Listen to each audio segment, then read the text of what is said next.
And as far as the Flyers and the Bruins are concerned, it's been a one-goal victory, a pair of them in sudden death overtime, all three of them by one goal over the Flyers by Boston. And as the saying goes, Terry, the back's to the wall, they're on the ropes, but they're not done yet. Don, I think it was most aptly described by Flyer defenseman Joey Watson. He said, we backed ourselves up for a long run at it.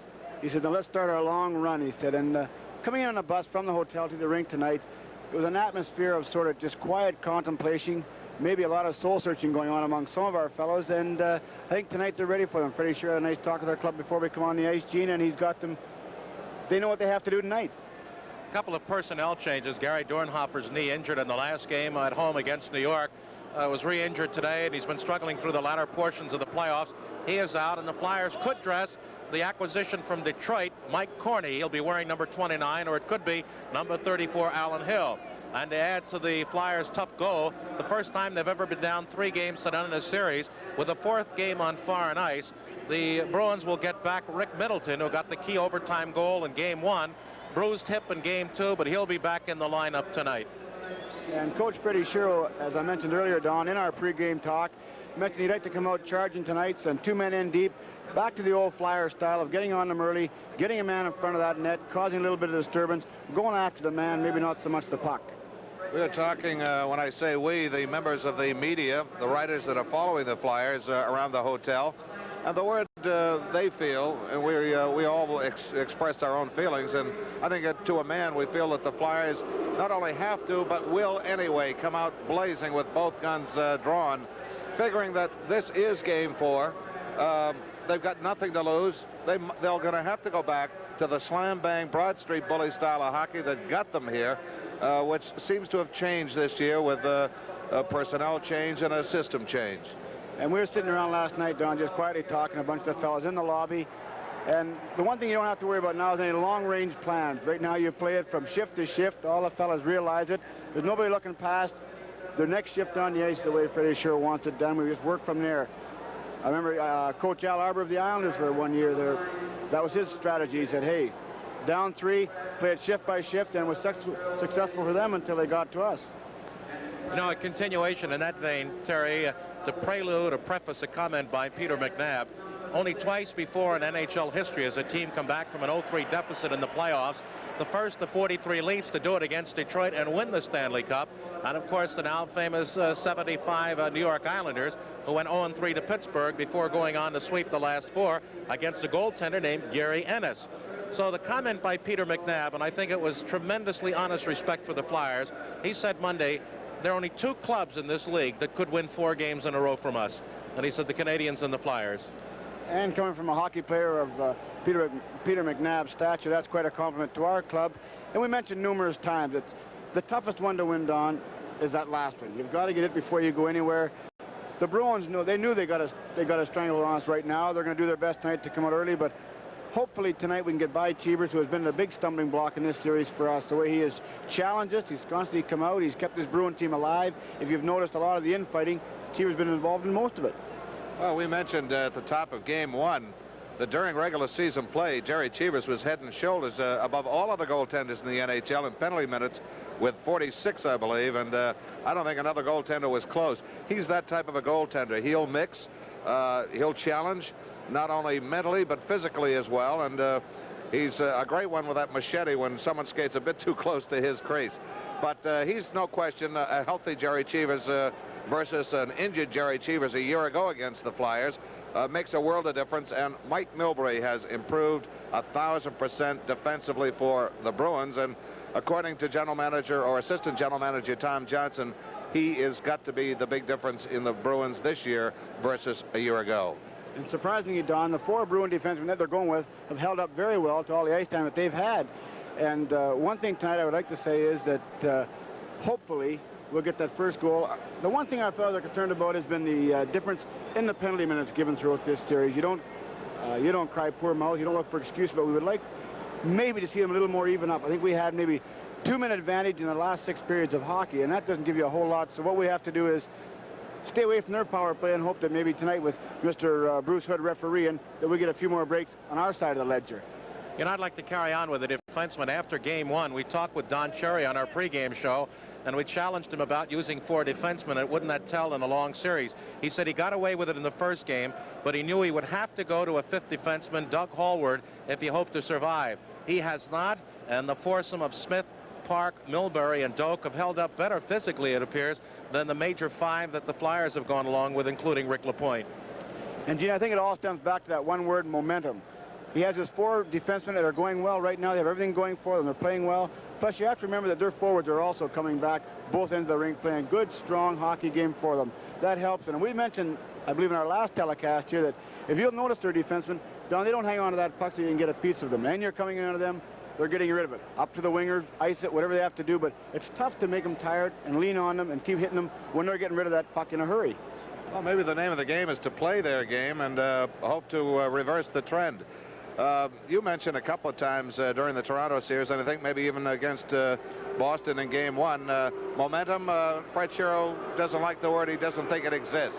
And we'll be set for first period action, Game 4 from the Boston Garden right after this timeout.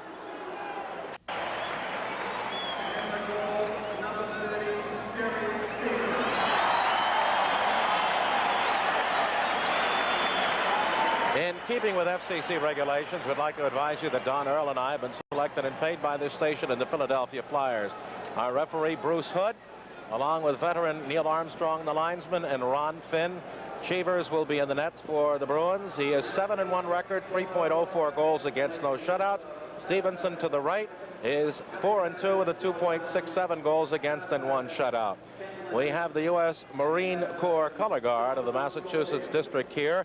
Staff Sergeant from left to right, Mike Hippert, Gunnery Sergeant Phil Barnes, Staff Sergeant Ken Leonard, and Staff Sergeant John Schofield. They will position themselves with the Marine Corps colors and the United States flag to the right of Wayne Stevenson in the Flyers' zone right, and the national anthem will be sung by the lovely Maria Roncourt at center ice by the Bruins bench.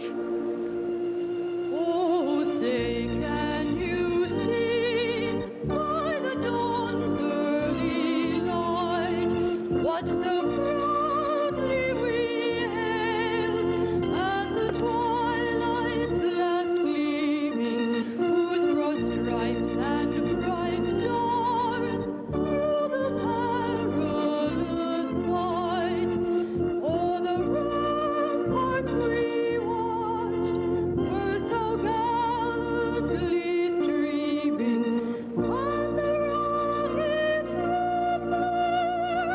the bombs were seen it proved through the night that our flag was still there.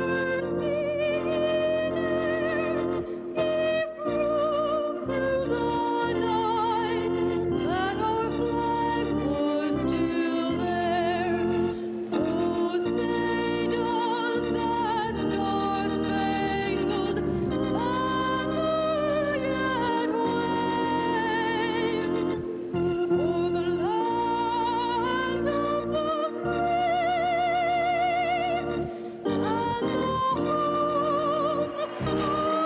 free and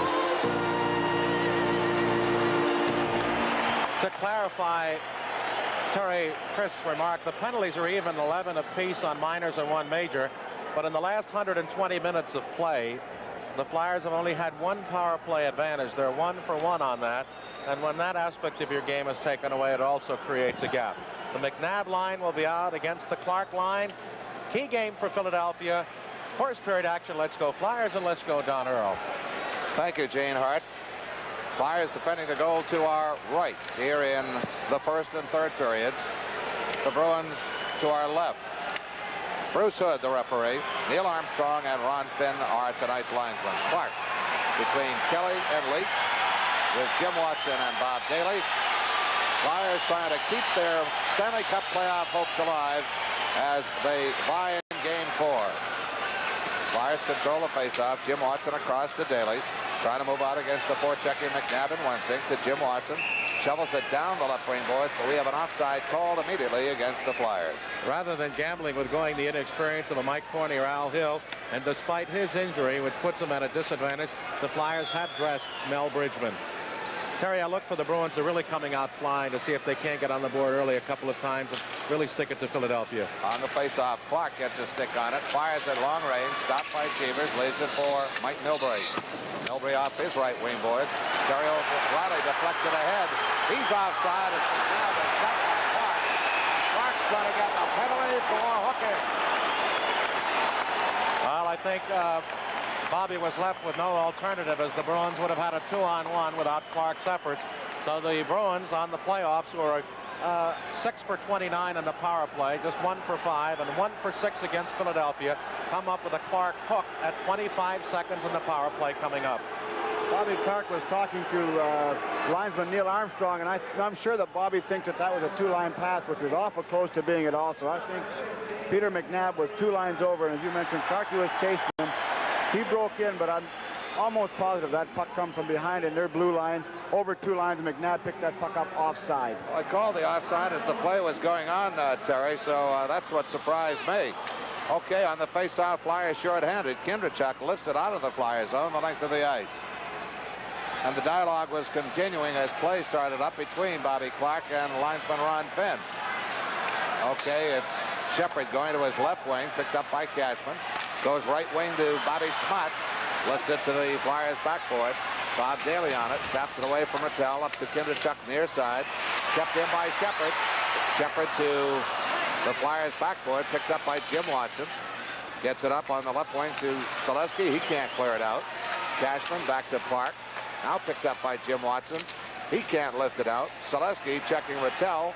Cashman battles Jim Watson in to help out his Kindrachuk. Now the puck is at center ice on the Flyers left wing. Selesky battles right in front of the Flyers bench with Rattel. Now Cashman in there. Cashman stopped at the line. Loose puck picked up by Selesky. Finally clears it to the right wing corner of the Boston end as we're down to less than a minute left on the Clark hook. Now it's McLeish and Lonsbury, the penalty killers, with Joe Watson and Tom Bladen defensively.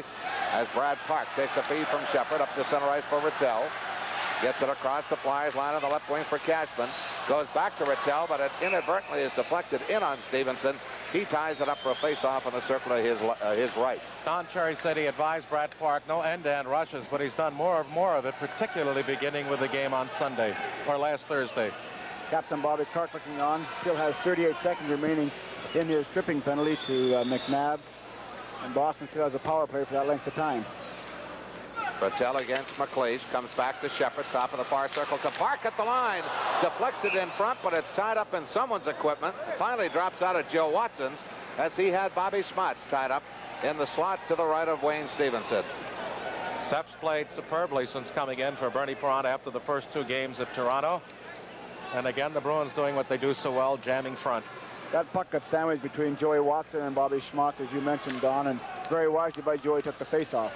DuPont intercepts that face-off bid on Stevenson, and it's cleared to center ice along the left wing by Ross Lonsbury. Dumped right back in on the far wing. Bladen looks for an opening and rifles it over the heads of everyone to the Boston left wing corner. Cheevers handles it, drops it out behind his net to Shepard. Clark will be out in 14 seconds. Pucky loose. McNabb goes deep in the Flyer zone. Icing is waved off. DuPont swings the net. Deflected by Lonsbury back to the Boston line where it's Brad Park. Goes left side for Milbury. The rookie across the Flyers line. Blocked off. Gets it to Schmutz. Drive on Stevenson. What a save as he drops down to both knees as Marcotte was crowding along the post. And it's tied up for faceoff. 17:31 to go in the first period. There's no score. Clark came out from the right wing boards by Schmutz. Stevenson saw it all the way and made the big save. Rick Middleton seeing his first action since missing game 3. Scored the game winner in sudden death overtime in game 1. Joe Watson can't move it out. The right wing board wrapped right back to the back row where it's Bob Daly. Flyers going with Kindrachuk, Barber, and Holmgren. Here's Daly. Tries from outside, deflected wide by the skate of Gary Doak. Cheevers takes the carom and gives it off to Milbury, who starts out. Lead pass for Middleton across the Flyers line on the right wing. Swept to the corner by Jim Watson. He sidesteps a Watson check. Jonathan overskates. Middleton taken down. And back for the Flyers comes Mel Bridgman. Moves it ahead too far for Barber to reach, and it's picked up in the Boston end by Milbury. Milbury goes far side. The Flyers right wing. Bridgman broken up as he's double teamed. Jonathan wraps it around the Flyers boards. as Stevenson intercepts, and now we've got something going across the way. LaPointe and Jonathan, and Rick got in the first good one, and Jonathan following up left and right, and has LaPointe off balance. Now LaPointe with another right. They both wear helmets. An uppercut by LaPointe as they're in a bear hug. Another one. Now he's got Jonathan's helmet off, and he's got the advantage. Jonathan trying to pull LaPointe down, and does, by getting the right leg up in the air in a wrestler's grip, and they fall down, and the fans roar here as that's the tantamount to victory in one of these battles. I'll tell you one thing, Gene. I was talking with one of the Bruins officials before this game, and he was talking about young Stanlock Jonathan. He says from the waist up, he is as big as any Bruin they have on their club. And right now we have Mel Bridgman and Rick Smith also hanging on. And DuPont in the front of the Flyer net with Gary Doak are doing the arm wrestling. With a squeeze on Watch him. out. Doak and DuPont. And Bruce Hood, in order to cut this down quickly, might tell them, look, knock it off or game misconduct for delay of the game. Now everybody's gathered around in front of the Flyer net, and Wayne Stevenson is doing a Ken Dryden, and everybody else is piled in there. Finally, they're separated, and let's see if Bruce Hood wants to shake them off. Yes, I think he is. They're both going off as well.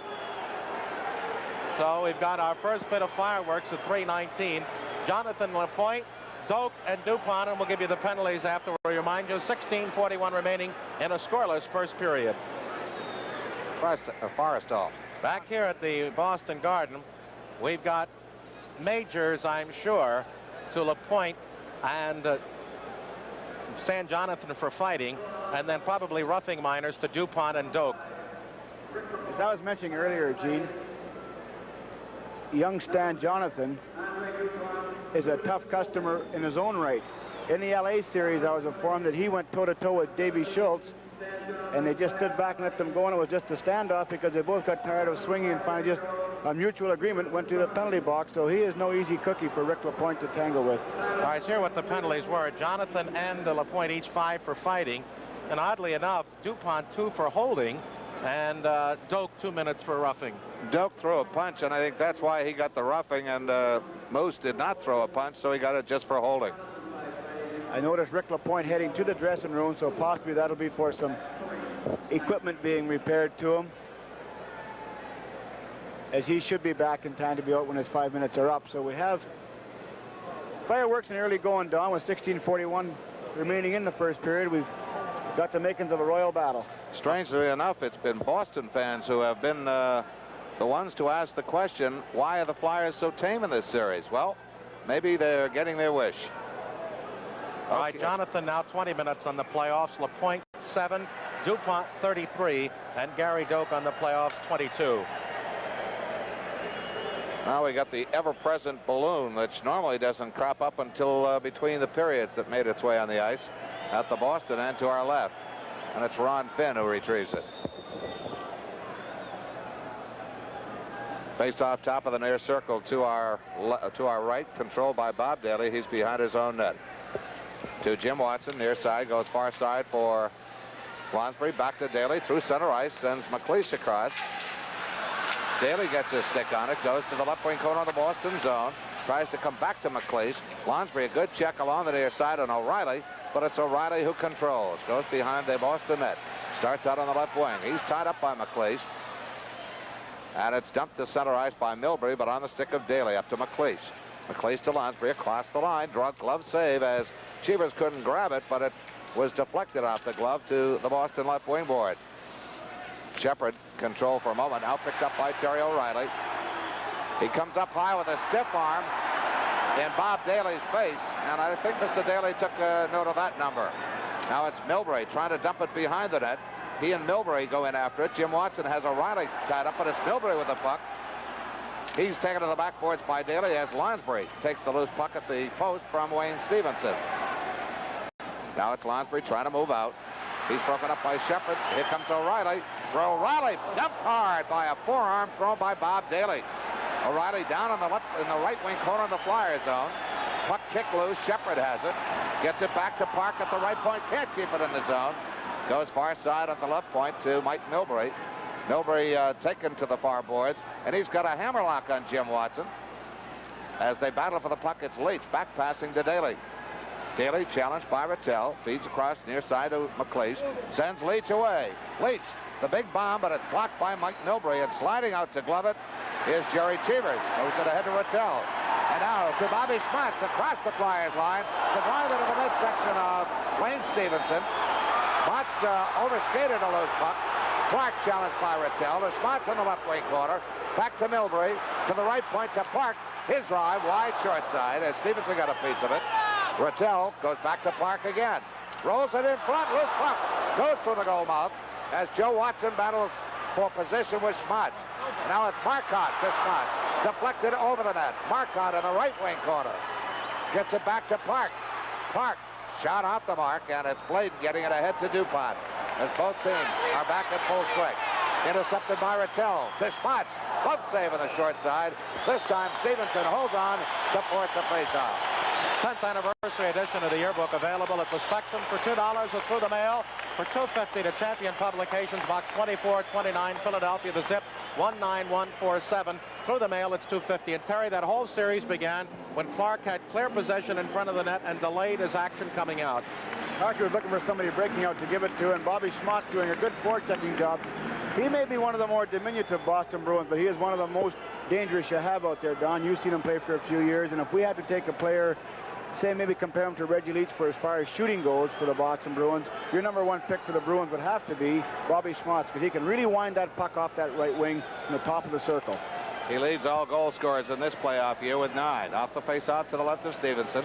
Kindrachuk moves it ahead to Bladen at center. To the right side, Selesky mishandles up but gets the puck around the Boston boards as he and Darrell Edestrand, who's dressed tonight. Edestrand on defense right now with Doak for Boston as out comes Wayne Cashman. Cashman on the left wing. Gets it into the Flyers' left wing corner. Goes in after it. Goes behind the net. Tries to one-hand it out front, but Bladen had him wrapped up. McNabb breaks up Kindrachuk. Lifts it behind the net to the left wing boards. Wensink to the left wing corner for Cashman. Centering pass deflected to the boards by the skate of Bill Marvin, and he moves it out. Ahead for Selesky. Selesky broken up by Edestrand. DuPont lifts it over the head of everyone to the Boston backboard. Now it's Doak quickly out of the Boston end, up the left wing boards to center ice for McNabb. McNabb shovels the backhander inside the Flyer zone. DuPont goes to the far wing for Selesky. Can't move it out. Here's McNabb in close. Oh, what a save by Stevenson from 10 feet away. McNabb all alone. We've got 13-10 left here in the first period. There's still no score. We're still going to stay here as there is action in front of the net, and Doak, who already had a little to go earlier with DuPont, now is looking at Ross Lonsbury. And Doak has developed a Terry Harper kind of style. Not intimidation, but aggravation. I compared him last game to, I think, to Jerry Hart. So with 13-10 remaining in the first period for the scoreless tie.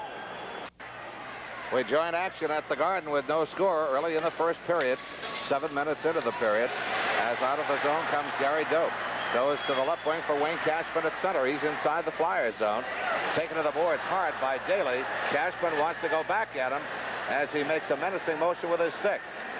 Puck is lifted the length of the ice. This will be icing against the Flyers. Well, through the first 7 minutes of the game, the Flyers have had trouble coming out of their own end, which set up Boston scoring plays, and the Bruins have had absolutely no trouble coming out of theirs.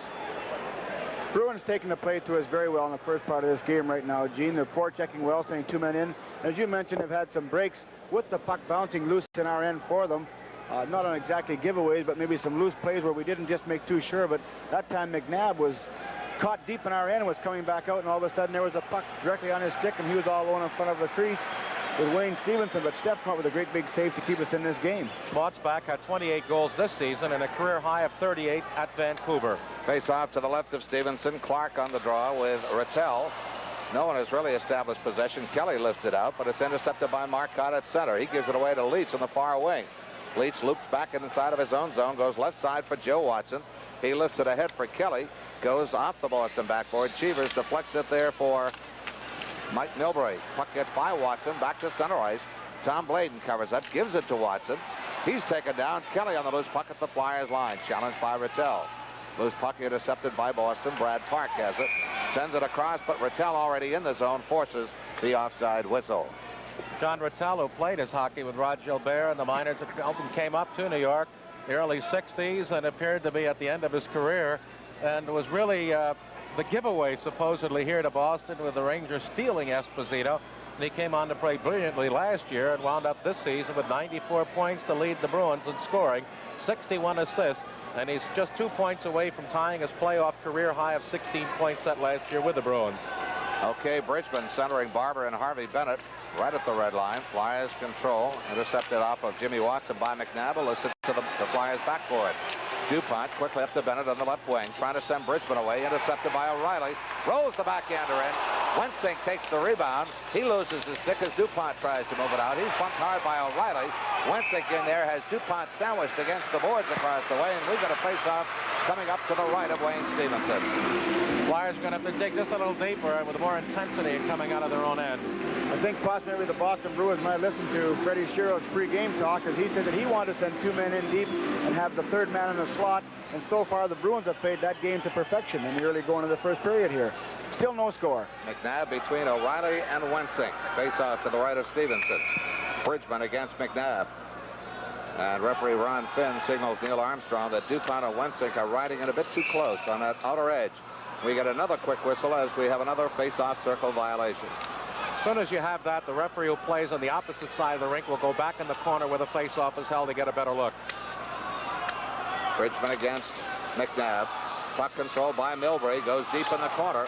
Back passes, but it's picked up by Bridgman. Shovels it ahead for Jim Watson. He's broken up, but Bridgman, the trailer, carries it in. Cuts to the left wing. Rolls one in on Cheevers. Routine save on the rebound, handled by Pete McNabb. Lifted over the head of everyone. Back to the Flyers line as McNabb was taken heavily into the boards of the Boston end by Harvey Bennett. Barber starts out. He's checked closely by O'Reilly. Almost left the puck right in the slot for O'Reilly. Lead pass for Bridgman. He's tied up by Park, and Milbury tracks it down in his own end. Off his own left wing board, Barber got a piece of it but couldn't handle it. Now it's Park out of his own end. Through center on the left wing. Cuts across the line, drops it off for Wensink. Wensink throws it across in front. Picked up by O'Reilly on the right wing board. O'Reilly closing. Goes circles in the right wing corner.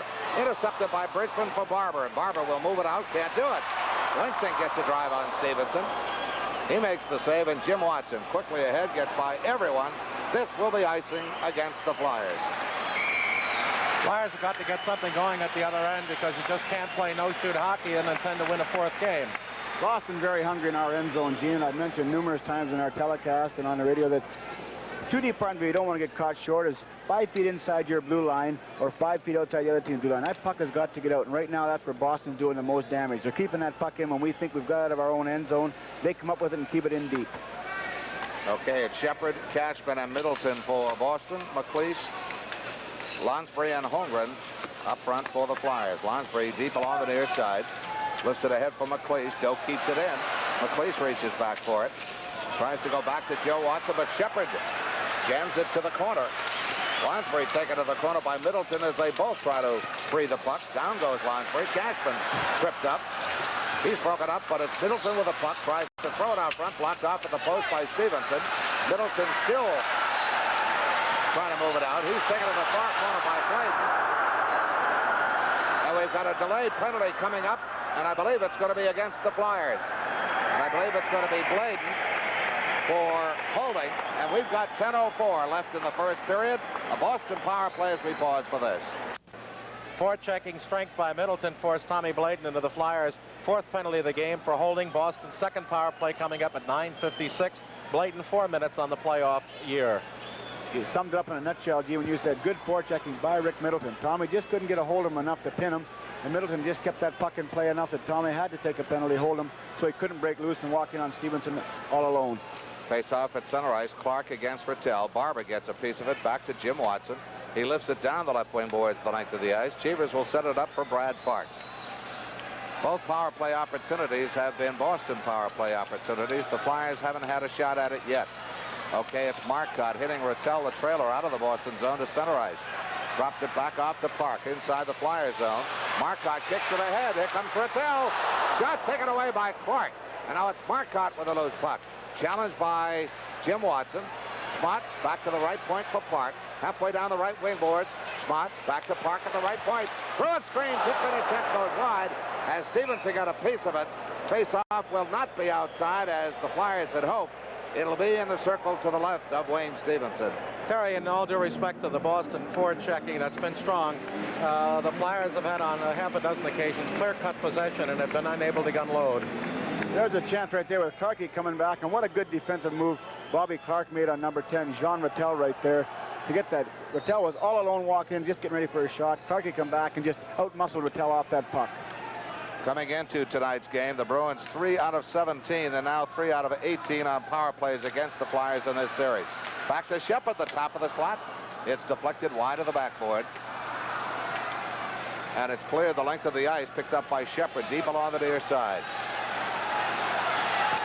Shepard moves it ahead to Marcotte on the left wing. Ahead to Rattel. Good head manning play as Rattel closes. His shot deflected to the backboard. Kindrachuk can't move it out as it's kept in by Smots. Marcotte drops it back to Shepard at the line from left point. The drive hits the backboard. Would have gone through the net had it hit it, as he really had that one labeled. Puck cleared out. And now we have Smots and DuPont with a stick held high and moving in very quickly, Bruce Hood. All right. There's an example right there where I said that Bobby Smots and Moose DuPont in front of our net started right here. Moose gives him a shot. He gives it back one there. Smots just misses Moose's face with the blade of his stick as he takes a swipe at him. And right there, Don, you've seen it over the years, and I have seen Bobby Smots, one of the better stickmen in the league, and by that I mean by stick fighting. You know he's not going to drop his stick. There's no way he is. You and mentioned possibly this the other night that rarely does he ever drop his stick. And with big Moose DuPont facing you, maybe discretion is a better part of valor, but anytime you use that stick, it doesn't take a whole lot of gumption to hold on a stick and start swinging with it at all. That's when the damage gets done. Correction on those power play figures. I was looking at the regular season and not the playoffs. My correction. All right. It's slashing for DuPont and for Smots. So the Flyers pick up their 5th penalty, the Boston their 3rd at 11-10. And with 46 seconds remaining on the blatant penalty, the Flyers now forced to defend 3 against 4 attackers. Face off at center ice outside the Flyers line. Shepard across to Park on the right. Lost control, but covering nicely was Greg Shepard. Taps it ahead to Rattel as their short passes at center ice. Shepard checked from behind. Loose puck picked up by Kindrachuk, and he lifts it the length of the ice. Picked up by Brad Park in full flight. Out of his own zone on the left wing to center ice. Here comes the former Ranger defenseman. Drops it off for Shepard on the left point. Shepard started to fire, did fire finally. Daly got a piece of it. Challenges Rattel behind the Flyers net, but Park is there with it. He's challenged by Daly. Daly broken up. Jim Watson has trouble as he's double teamed. Daly covering the front of the net, finally whistled down for face-off deep in the Flyers zone. Flyers very solid on that, and in 3 ticks, Bladen will be out, and the Flyers will be back at even strength with Boston. 1:17 remaining on the slashing calls to Smots, and to the Flyers DuPont as Bladen up to the right of DuPont, ready to come back on ice. I think a good mention right now with 8:07 remaining in the period is Jimmy Watson, the fine play that he's had in this whole series. He is anticipating very well at both ends of the ice. Jimmy has stood up at center ice numerous times throughout this series and broke up sure 2-on-1s by Boston. Plus been getting back into our zone, Don, freezing the puck, making good defensive maneuvers in our end zone. On the face-off, back to the Flyers line. Milbury to Doak. His shot deflected wide by McNabb as out comes Bladen. Bladen neutralizes McNabb, and the loose puck is picked up by McLeish. McLeish out of his own zone, cuts to the left wing. Hooked from behind and broken up by Pete McNabb. Now it's Joe Watson with a loose puck. Holds it at the red line. Moves it ahead for Lansbury. Too far for him to reach as Milbury moves it back to center ice along the far wing. LaPointe to the near side for Joe Watson. Lifts it down the left wing, boys. Cheevers will set it up for Milbury. Milbury starts right out on the near side of the Boston net. Ahead for McNabb, wing to wing, marked out across the Flyers line. Rolls it to the Flyers backboard. Tapped to the far wing by Cheevers, but by Stevenson, but right to McNabb. And his drive is gloved by Steph as out comes McLeish. Ahead to Rick LaPointe. He breaks with Lansbury. Through center ice. Inside the Boston zone. Rolls one in on Cheevers. Cheevers sweeps it behind the net to the near corner, picked up by Doak. Doak starts out on his right wing. Long lead pass. Marcotte knew if he touched it, he'd be offside. He would have been smart to touch it and get the offside call because it's coming back icing anyway. Teams have 9 seconds remaining on the Flyers DuPont and Boston Smots penalty. 6:59 remaining in a scoreless first period. And the Flyers getting only their second faceoff, Terry, in the Boston end. And they've only had 2 or 3 shots on Cheevers. One from Bridgman at the blue line, and then that little flip one in on Cheevers again. and they've had absolutely no offense continuing as they did Thursday night. Schmaltz looking on from the penalty box. Bobby Clark checks his alignment as he has Barber directly behind him. He moves Jimmy Watson along the boards. He's got Bladen out by the line to guard against any Boston outbreak. 9 seconds left on the minors to Schmaltz and DuPont. Face off to the right of Cheevers. Shepard against Clark to Barber. His drive. Getting a piece of it. The left hand of Cheevers. Edistran can't move out. Here's Barber again. A backhander. Good skate save, Cheevers. Shepard over skates. Clark tries to throw it in front, but a great defensive move by Brad Park to break up the play as both teams are back at full strength. Here comes O'Reilly. O'Reilly to Shepard. He's double teamed and broken up. Cheevers for Clark at the side of the net around the near side. O'Reilly battles Jim Watson for it. Now picked up by Jonathan. He's upended by Clark. Clark quickly moves it ahead for Leach. Leach wing to wing along the near side. Jim Watson broken up by O'Reilly. Now picked up by Barber. Barber trying to go outside of Clark. Throws it in. Cheevers kicks it out. Leach the backhander. He's bumped by Edistran. And it's tied up to the Boston backboard behind Cheevers to the near side for faceoff. 6:12 left in the first period. Still no score. Back on there, Jerry Cheevers, a good save on Billy Barber. Billy had to go to his backhand. Got good wood on it. Cheevers just stuck his right skate out and got a piece of it to kick it away on Billy Barber. Okay, Holmgren against Shepard to the right of Cheevers. Controlled by Holmgren himself. Goes to the right wing boards. Gets by Wensink. Milbury battles. Brisbane against the backboard. In to help out is McNabb, and he's up with a loose puck. Starts out on the right wing. Cuts to the middle as he hits center ice. McNabb with those long strides just flips it to the Flyers' right wing corner. O'Reilly takes Bennett down. Play continues in the Flyers zone. McNabb trying to dig it loose. He's crunched by Holmgren. Wensink takes a check from Daly. Joe Watson digs it out from behind the net. Ahead for Bennett on the left wing. To Brisbane. He's at center ice. Broken up by Rick Smith, who lifts the backhand back into the Flyers zone. Now it's Joe Watson. Watson goes right side for Daly. Intercepted by Wensink. Wensink closes his drive wide. Carms to the near side. Kept in by Rick Smith. O'Reilly bumped by Brisbane. Puck back behind the Flyers net. Daly lifts it over the head of Bruce Hood. Flipped back into that far corner by Milbury. Centering pass for McNabb. Backhander stopped by Stevenson as barreling in is John Wensink, and we got a pile up around the Flyers crease. Another chance by the Bruins, thwarted by Wayne Stevenson. As we mentioned numerous times, Boston is buzzing in there. They got 3 men in deep on that play right there, and we just couldn't get our stick on the puck to move it out of there. And right now you must have some kind of a record for number of players in a goal crease, including Wayne Stevenson, the goaltender.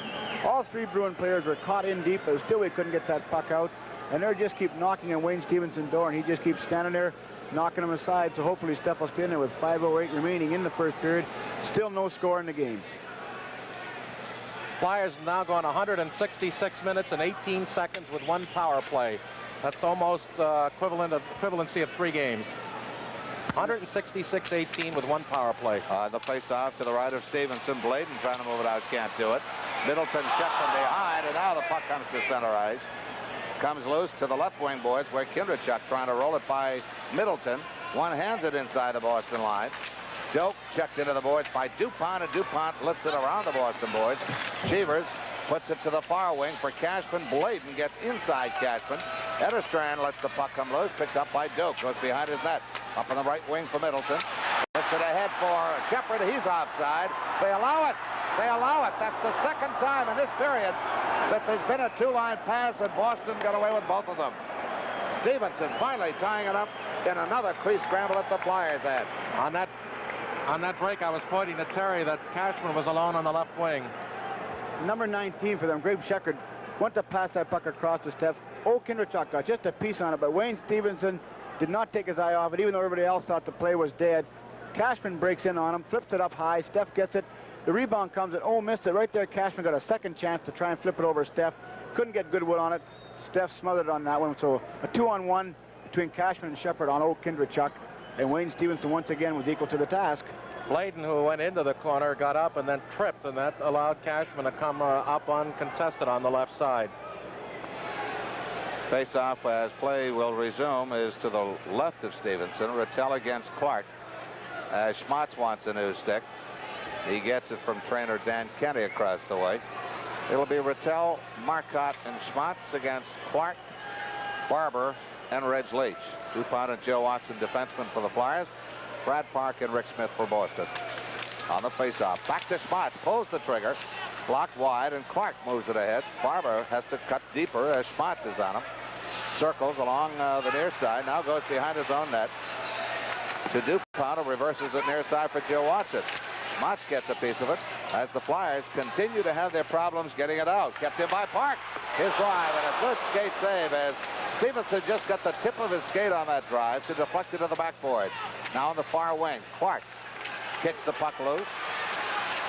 DuPont kicks it further toward the blue line. Now kicks it to center ice as he lost his stick, but Boston gets it right back. Brad Park, challenged by Barber. He slips and falls. Here comes Rick Smith. Flips one in wide of Stevenson. He gets the glove on it, drops it out for Joe Watson. Reverse pass near side, the left wing for Barber. And he flips it to center ice. Rick Smith chases it down at his own line. Now it's Bill Barber. Barber runs into his own man, and Leach takes him down. Now Leach gets the puck. He's broken up. Here comes Marcotte. The shot. Oh, and a save. Follow-up shot. Another one. His puck in front. His puck still. And 4, 5, 7 shots. The Flyers have kept the door shut, and it's been a miracle right there, Terry. I'm sitting here really smiling, Terry. It's unbelievable that that puck didn't go in. Tommy Bladen, Big Count Daly, and Wayne Stevenson. Boston had every chance in the world to put that in. Just couldn't get it down. It bounced around. There's one by Stevenson. That one stopped by Daly, and Stevenson come across. Right there is Tommy Bladen, Reggie Leach. Another one by Ross Lonsbury. Right there was a third one by Tommy Bladen when John Rattel had the whole net to throw it in on a backhand, and Tommy Bladen got a stick. It starts right here with Wayne Stevenson kicking it out to Rattel. Count Daly comes across and kicks that away. Right there where Tommy Bladen and Clarkie are fighting for it in there. Billy Barber coming through. The count. And I don't know how many times you counted, Don, they had a chance to put it in the open net, and a stick got in the way to stop it. At least 5. At least 5. One of two things. Either that's prophetic or it might be a good luck omen. Okay, face off to the left of Stevenson as he's had all the work in this period. We got a stoppage, apparently an equipment problem with Wayne Stevenson. Tomorrow morning when you get up, turn to WCAU Radio News 1210. 1210 will get you up and keep you up in everything. News, sports, weather, traffic, business. It's what you need to know when you need to know it. WCAU Radio News 1210, your total news and information station. Okay, puck is dropped into the corner. Jim Watson, challenged by Terry O'Reilly, now drops it off for Bob Daly. Kept in by Doak as they battle for it right down below us. McLeish gets a stick on it. Terry O'Reilly drives off the mark, but Stevenson gloves it. Drops it off for Jim Watson, winds around to Holmgren. He can't move it out. Blocked off by Milbury. Now it's McLeish with the puck. Goes behind his own net. Most of the action in this period has been in the Flyers zone. Doak goes down as he runs into Lonsbury. Here comes Holmgren. Holmgren going against Milbury. Trying to go around him. Goes to the left wing corner. Back to Jim Watson. Watson looks. Throw a screen wide on the short side. Daly's going to get a drive. In front, McLeish. Backhander right into the midsection of Chambers. A blind shot, and he had the whole net to shoot at. How about that? 2:40 left in the period, no score.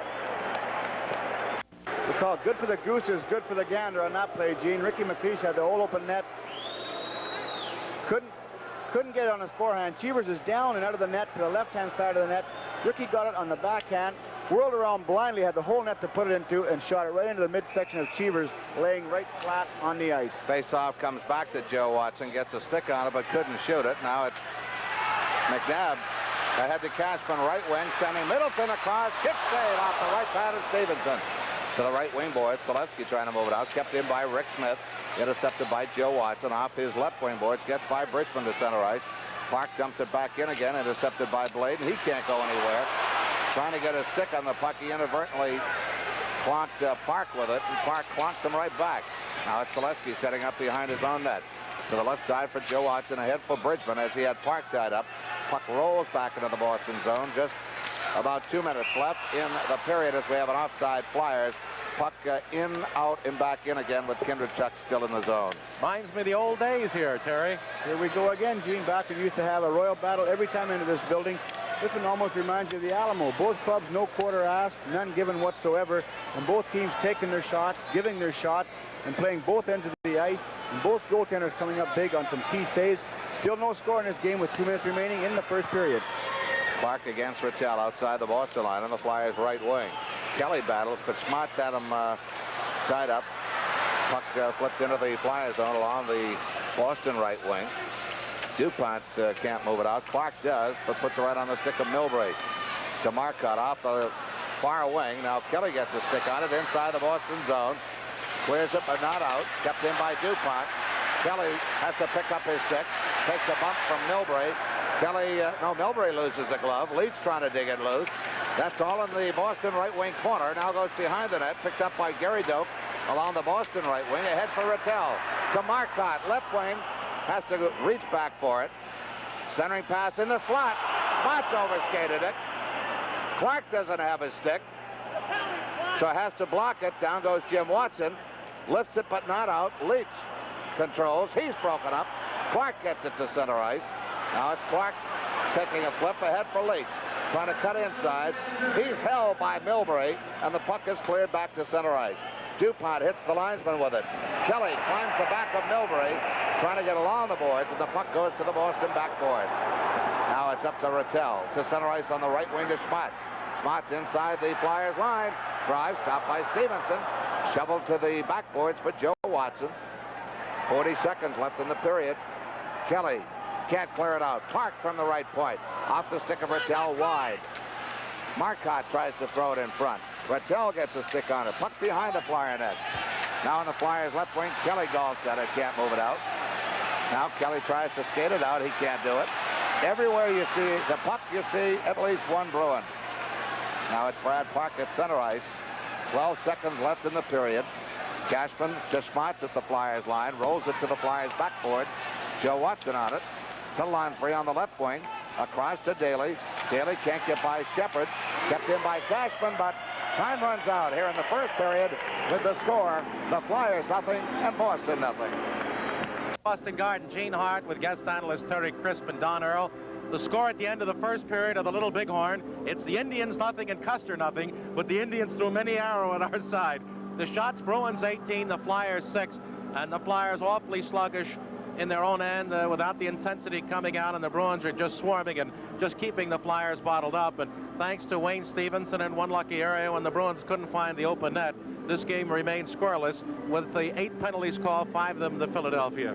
Now, one barrage you mentioned, Gene, thanks to Wayne Stevenson, I think you could possibly get that adage where it comes from. Everything in but the kitchen sink. They had about, as Don said, 5 or 6 wide open net shots to put it in, and a stick got in the way every time, thank goodness.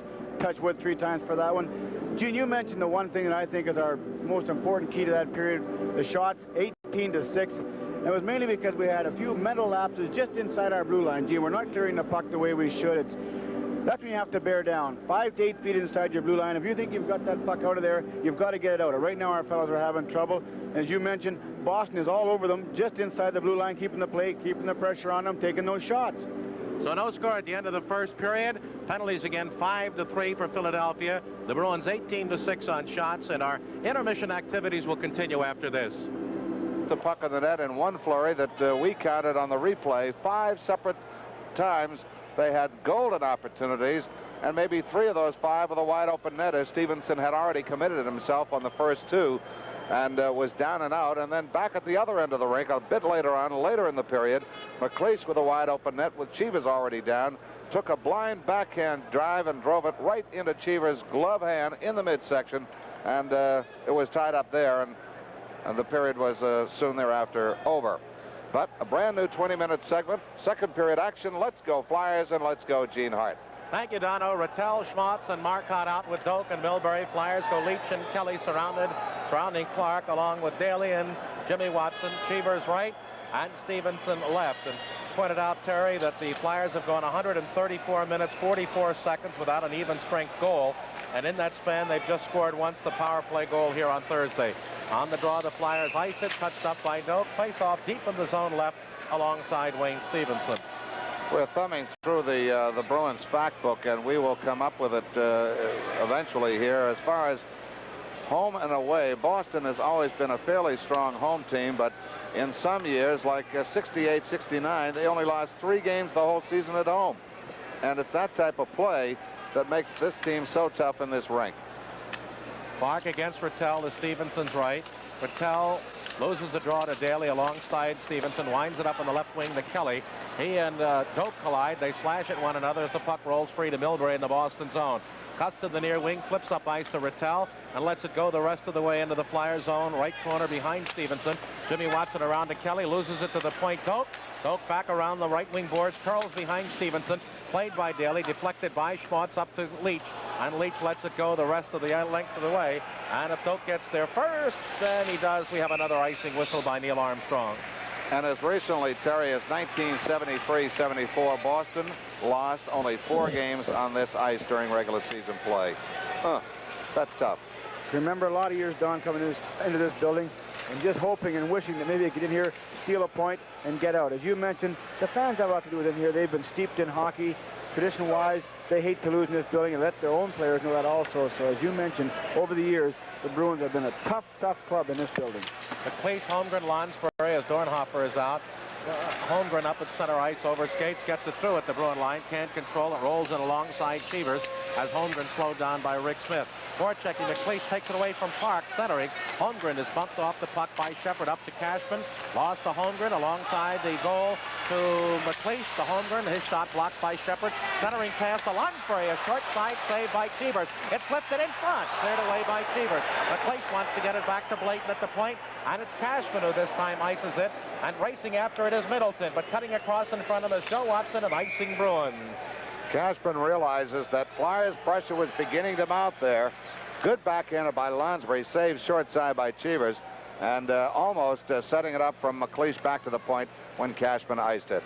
Good puck maneuvering inside the Bruins zone between Ross Lonsbury, Ricky McLeish, and Paul Holmgren. Right there, Cheevers is down sprawling, trying to swim in that frozen stuff, and there's just no way you can possibly do it. Ross just couldn't quite get the handle on to flip it over Cheevers, and then, as you said, Cashman very alertly just iced the puck out of harm's way, take the face off to the left of Cheevers. All right, to Kindrachuk, tied up Barber. Barber bumped off by Smith. They wrap one another up. Park around his own right wing boards to O'Reilly. Forecheck by DuPont. It centers and a short side shot by Zaleski. Good save, Cheevers. And Don, we just want to make the quick observation of a change. Last year, Rick Smith in another league, so was Cheevers. Rattel and Park were with New York, and McNabb with his Buffalo, and here they are a year later leading the Bruins to a possible finals berth. Well, Milbury, according to the Bruins, seems to be the biggest difference. Right off the draw, a quick backhander by Kindrachuk, and Cheevers makes his best save of the night. And Jerry Cheevers earning his pay early in the second period right there. A good glove save off the stick of Oris Kindrachuk right from the face-off. And just earlier before that, he robbed Don Zaleski, who come around the net and tried to stuff one in from a pass from Moose DuPont. So Cheevers is earning his money early in the second period. All right, McNabb up the slap from O'Reilly. He's got O'Reilly on his right, dumps it in the corner left of Stevenson. DuPont in there with O'Reilly. DuPont quickly up to Kindrachuk. Oh, looks down the left wing boards and plays to Barber. He comes with Zaleski breaking for the net. Barber in to drive. And Cheevers out. Barber tries to center with Cheevers out. And can, as it was wrapped up behind by Smith, by Park, and we get a standard of play. And again, you wish you'd feed off to the open wing with Cheevers well out of the net. They tried on that one, Gene. A good play by Don Zaleski and Billy Barber. We mentioned before the game started that we have to make it 2-on-1 with Cheever coming out like he does in challenge. And right there, Don Zaleski comes from a long ways behind with Billy Barber to get a 2-on-1. Billy Barber elects to take the shot. Cheever gets a piece of it, but he also gets enough to deflect it into the corner. And with Don Zaleski parked out in front of the net, waiting for any kind of a pass at all, Billy just couldn't get enough stick on that puck to get it out to the bird with number 8 McNabb watching him. So we got to do a little more of that, create 2-on-1s and make Cheevers come out and get it to the off man. Rattel, Schmaltz, and Marcotte, they clear out the center. The Flyers have Bridgman on with Harvey Bennett and Kindrachuk. They flip it in on Cheevers, but Bridgman was just inside the Boston blue line when he received that pass offside. Milbury back with Doak, Daly with Jimmy Watson. You know, you go back to last year, Gene. Cheevers was injured, and that has to be a big difference. The arrival of Milbury and Doak and Rattel and Park with a whole year of Cherry system under their belts. All right, Flyers dump it down behind Cheevers. No score, 2:10 gone, second period. Puck on the near side. Marcotte will try to get it up ice to Rattel as Daly committed. And it's broken up nicely by Jimmy Watson. Deflects the length of the ice to Stevenson's right. Played around the near side by Bridgman up to Harvey Bennett. He fails to clear. Watson the slot shot. Stevenson grabs, drops off to his left, and plays up to Bridgman. Tries to get it away to Kindrachuk at center ice. Hit by the stick of Schmaltz and cleared to the near side at center where Marcotte touches up. High stick call. Stoppage of play, 17:28 remaining second period. There is no score. All right, Rick Smith at center with Park, Phil, Rattel, Schmaltz, Marcotte, and the Flyers go Bladen with Joe Watson right. Rattel in the right wing corner, centering pass, right in front, Marcotte shot wide. And he was there and had Stevenson going the wrong way. As Rattel again with a quick move in the corner. Joe Watson up ice, rolls it in on Cheevers, Leach after it. Cheevers steers it to the near side to Marcotte. Forecheck by Clark, controls the puck though, behind his net. Clark really working on it, but Marcotte still up on the far wing. Joe Watson overskates, Marcotte still can't get it out and does to Rattel at center. Now he's got Park breaking on the right wing over the line. A drive, and Stevenson has it at his pads. Clears it out past Park along the far side. Now Joe Watson is tied up by Rattel. Comes to the side of the net, right around looking for a stuffer. Blocked out to the near side to Leach.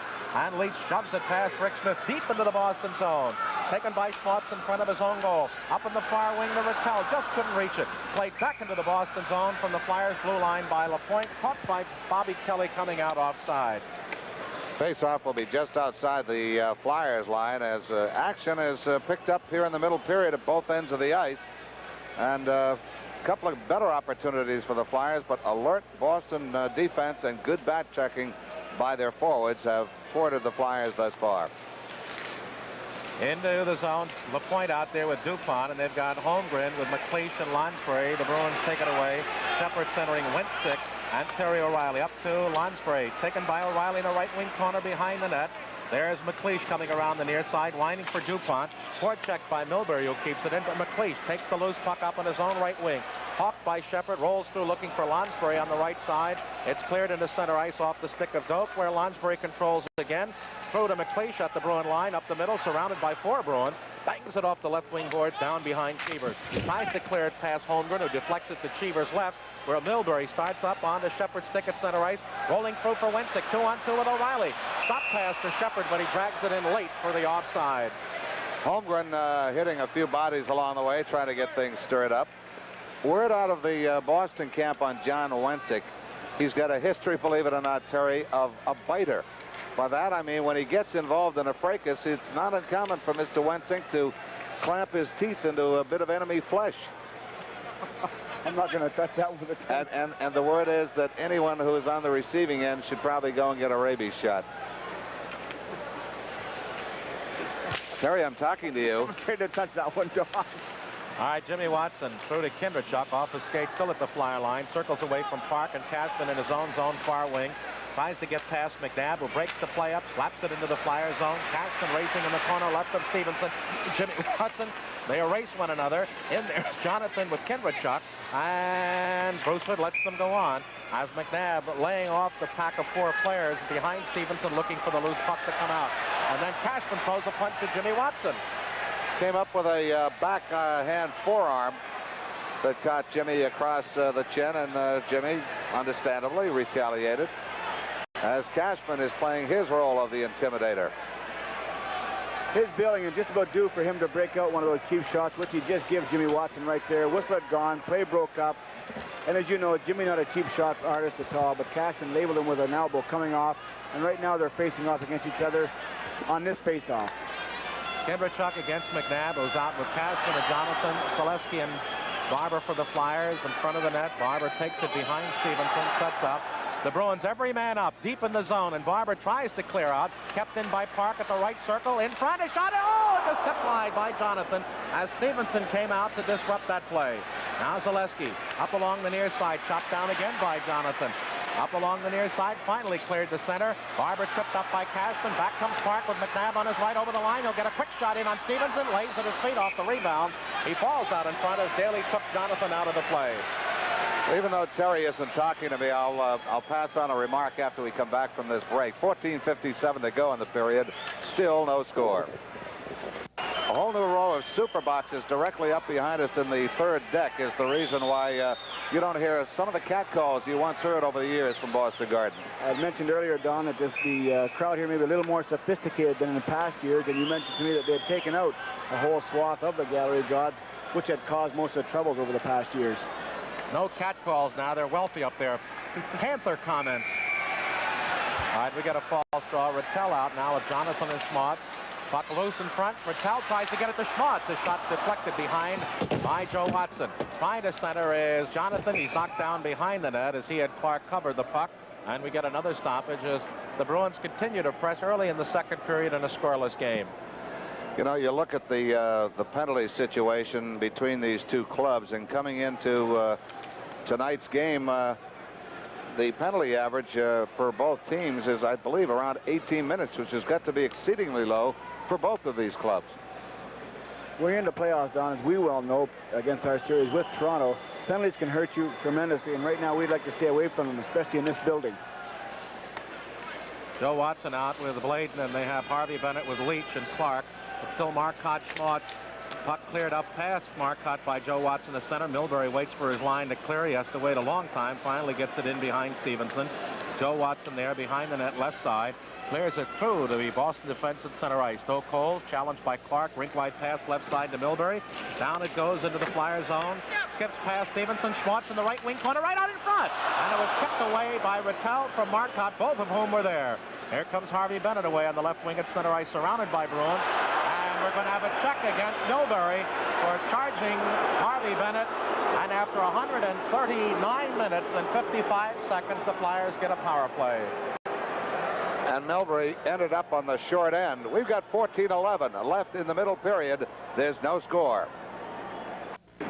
Mike Milbury in the box for charging Harvey Bennett, and on the series 27 minutes for the rookie defenseman from Colgate University. Flyers are 2 for 7 against the Bruins on the faceoff. That's the example right there, Don, where you said he was on the receiving end of that charge, as Harvey Bennett knocked him flying, and Milbury also took 2 minutes for getting knocked on his rear end on that frozen stuff. 7 for 25 in the playoffs, 2 for 7 against the Bruins. They've got Lonsbury out with McLeish and Clark, Barber and Daly over the line on the near side. Daly pushes it past Rick Smith, rolls behind Chevers, quickly around the far side, and Shepard is kept in by Barber. Now trying to get it away, and doing so is Rick Smith. Back to the Flyers line for Clark, up to Daly. Daly through to Barber, over the line to McLeish. Dumps it past Hood, down behind Chevers, on the ledge, behind the Boston goal. Rolls to Park. Park knocks down Greg Shepard, but it's Rick Smith again. Clearing it up ice, deflects to Forbes. One-on-one against Bob Daly. Daly takes it away, loses it to Forbes. And Forbes will try to kill time now. He's rubbed up by Billy Barber at center ice. Can't control the puck as Doak pokes it back to Clark. Flyers rink-wide pass stolen from Clark by Dave Forbes. Forbes to Shepard. They'll play keep away now as they go ring around the Rosie at center ice with 1:10 left. Back to Doak, and Doak will let it go down the ice. So the Flyers have had a minute so far in the power play with nary a shot. Now Billy Barber up. Through at the Bruin line. He's got McLeish with him. Pass broken up. Back to Barber on the near side. Holds at the point. Rink-wide pass looking for Daly. Wide of the net. Played into the far corner to Lonsbury. Right out in front. Clark a shot. And Chevers with a good save on a feed from Lonsbury, and the shot by Clark. Interesting statistic if you want to go to statistics in play thus far between these two clubs. 3 games. Penalty killing percentage. The Flyers actually have a better percentage than do Boston. 66.7 for the Bruins, 72.5 for the Flyers. And the Flyers also have a better power play scoring percentage. And they need one right here now, Terry. With 46 seconds remaining on the penalty to Mike Milbury. Despite their tremendous defense, the Bruins have been scored 11 out of 33 on the power play. Right in front is shot by Bridgerton. Another rebound and cut wide.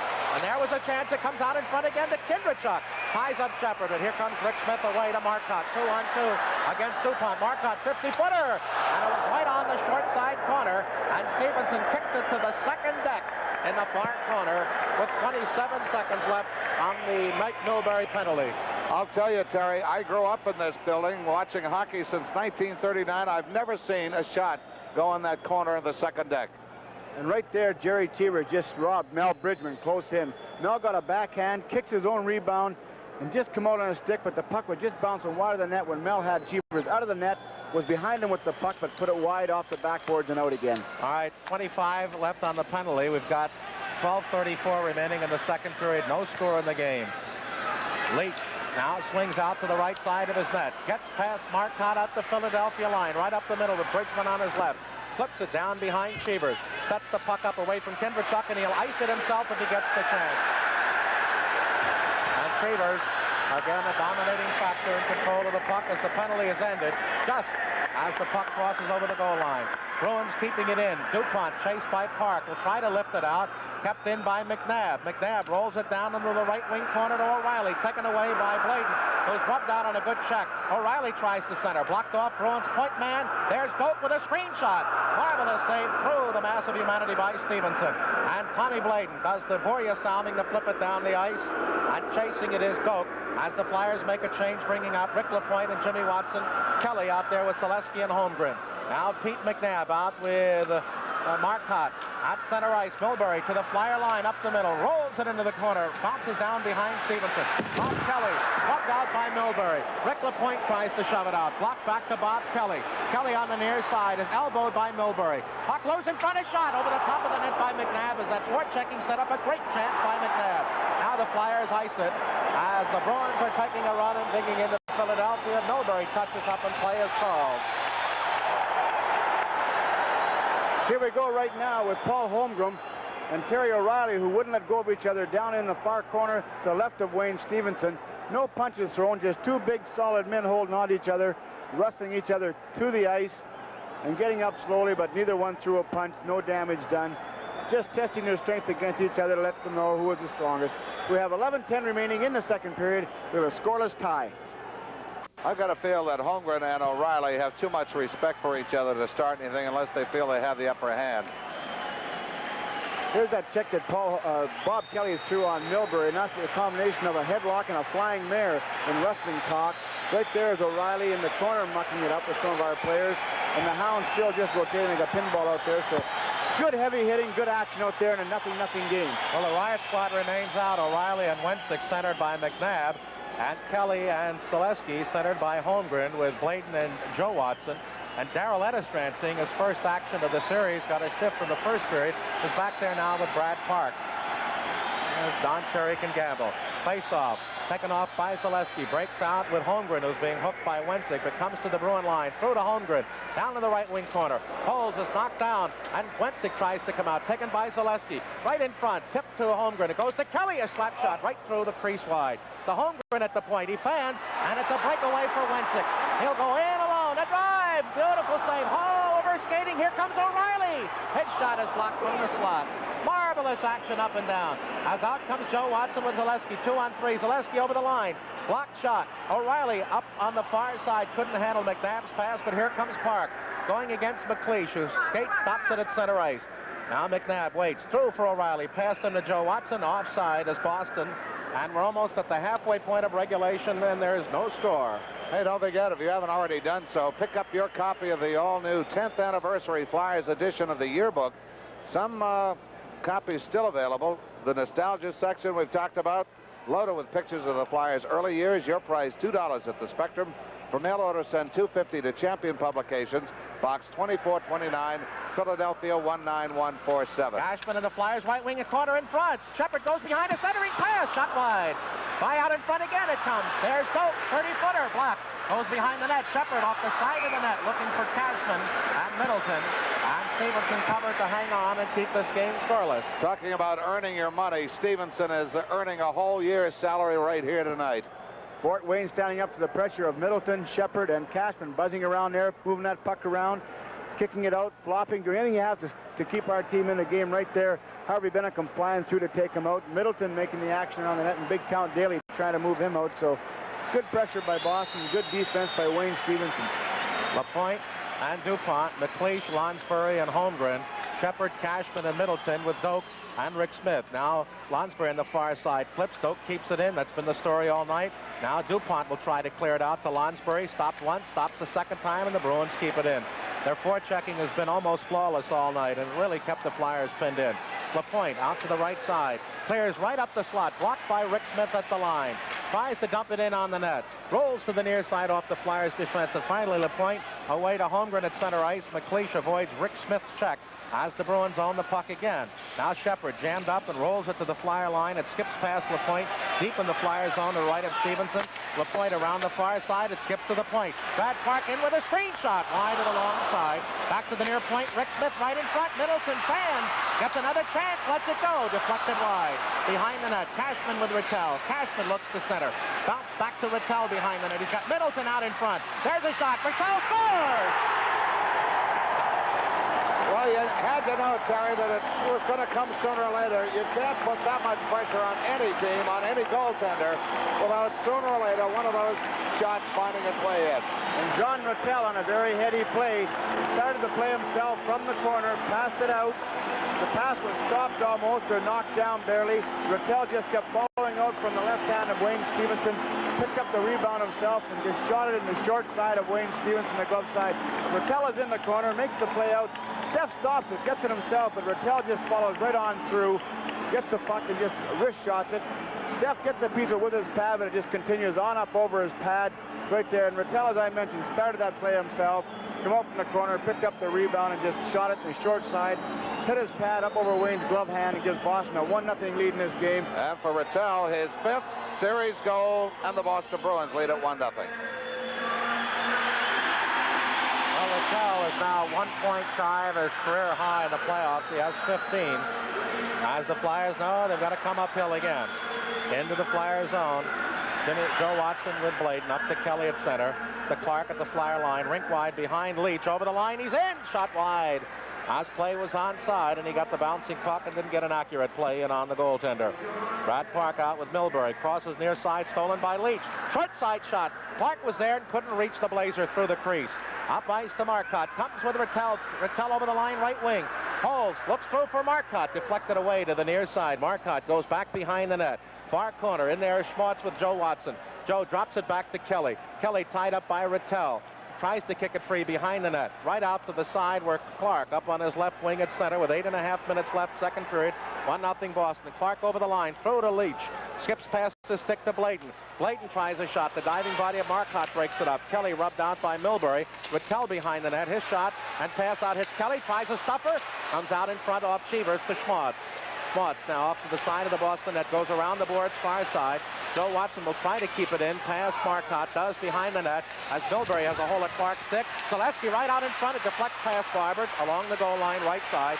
Barber tries to dump it in. Block. Tries again. Good save Cheevers. Clark with a drive. A bouncing puck Zaleski and it goes behind the net as Doak really clobbered Zaleski. Now the puck comes up and through to center ice for Schmaltz to Marcotte.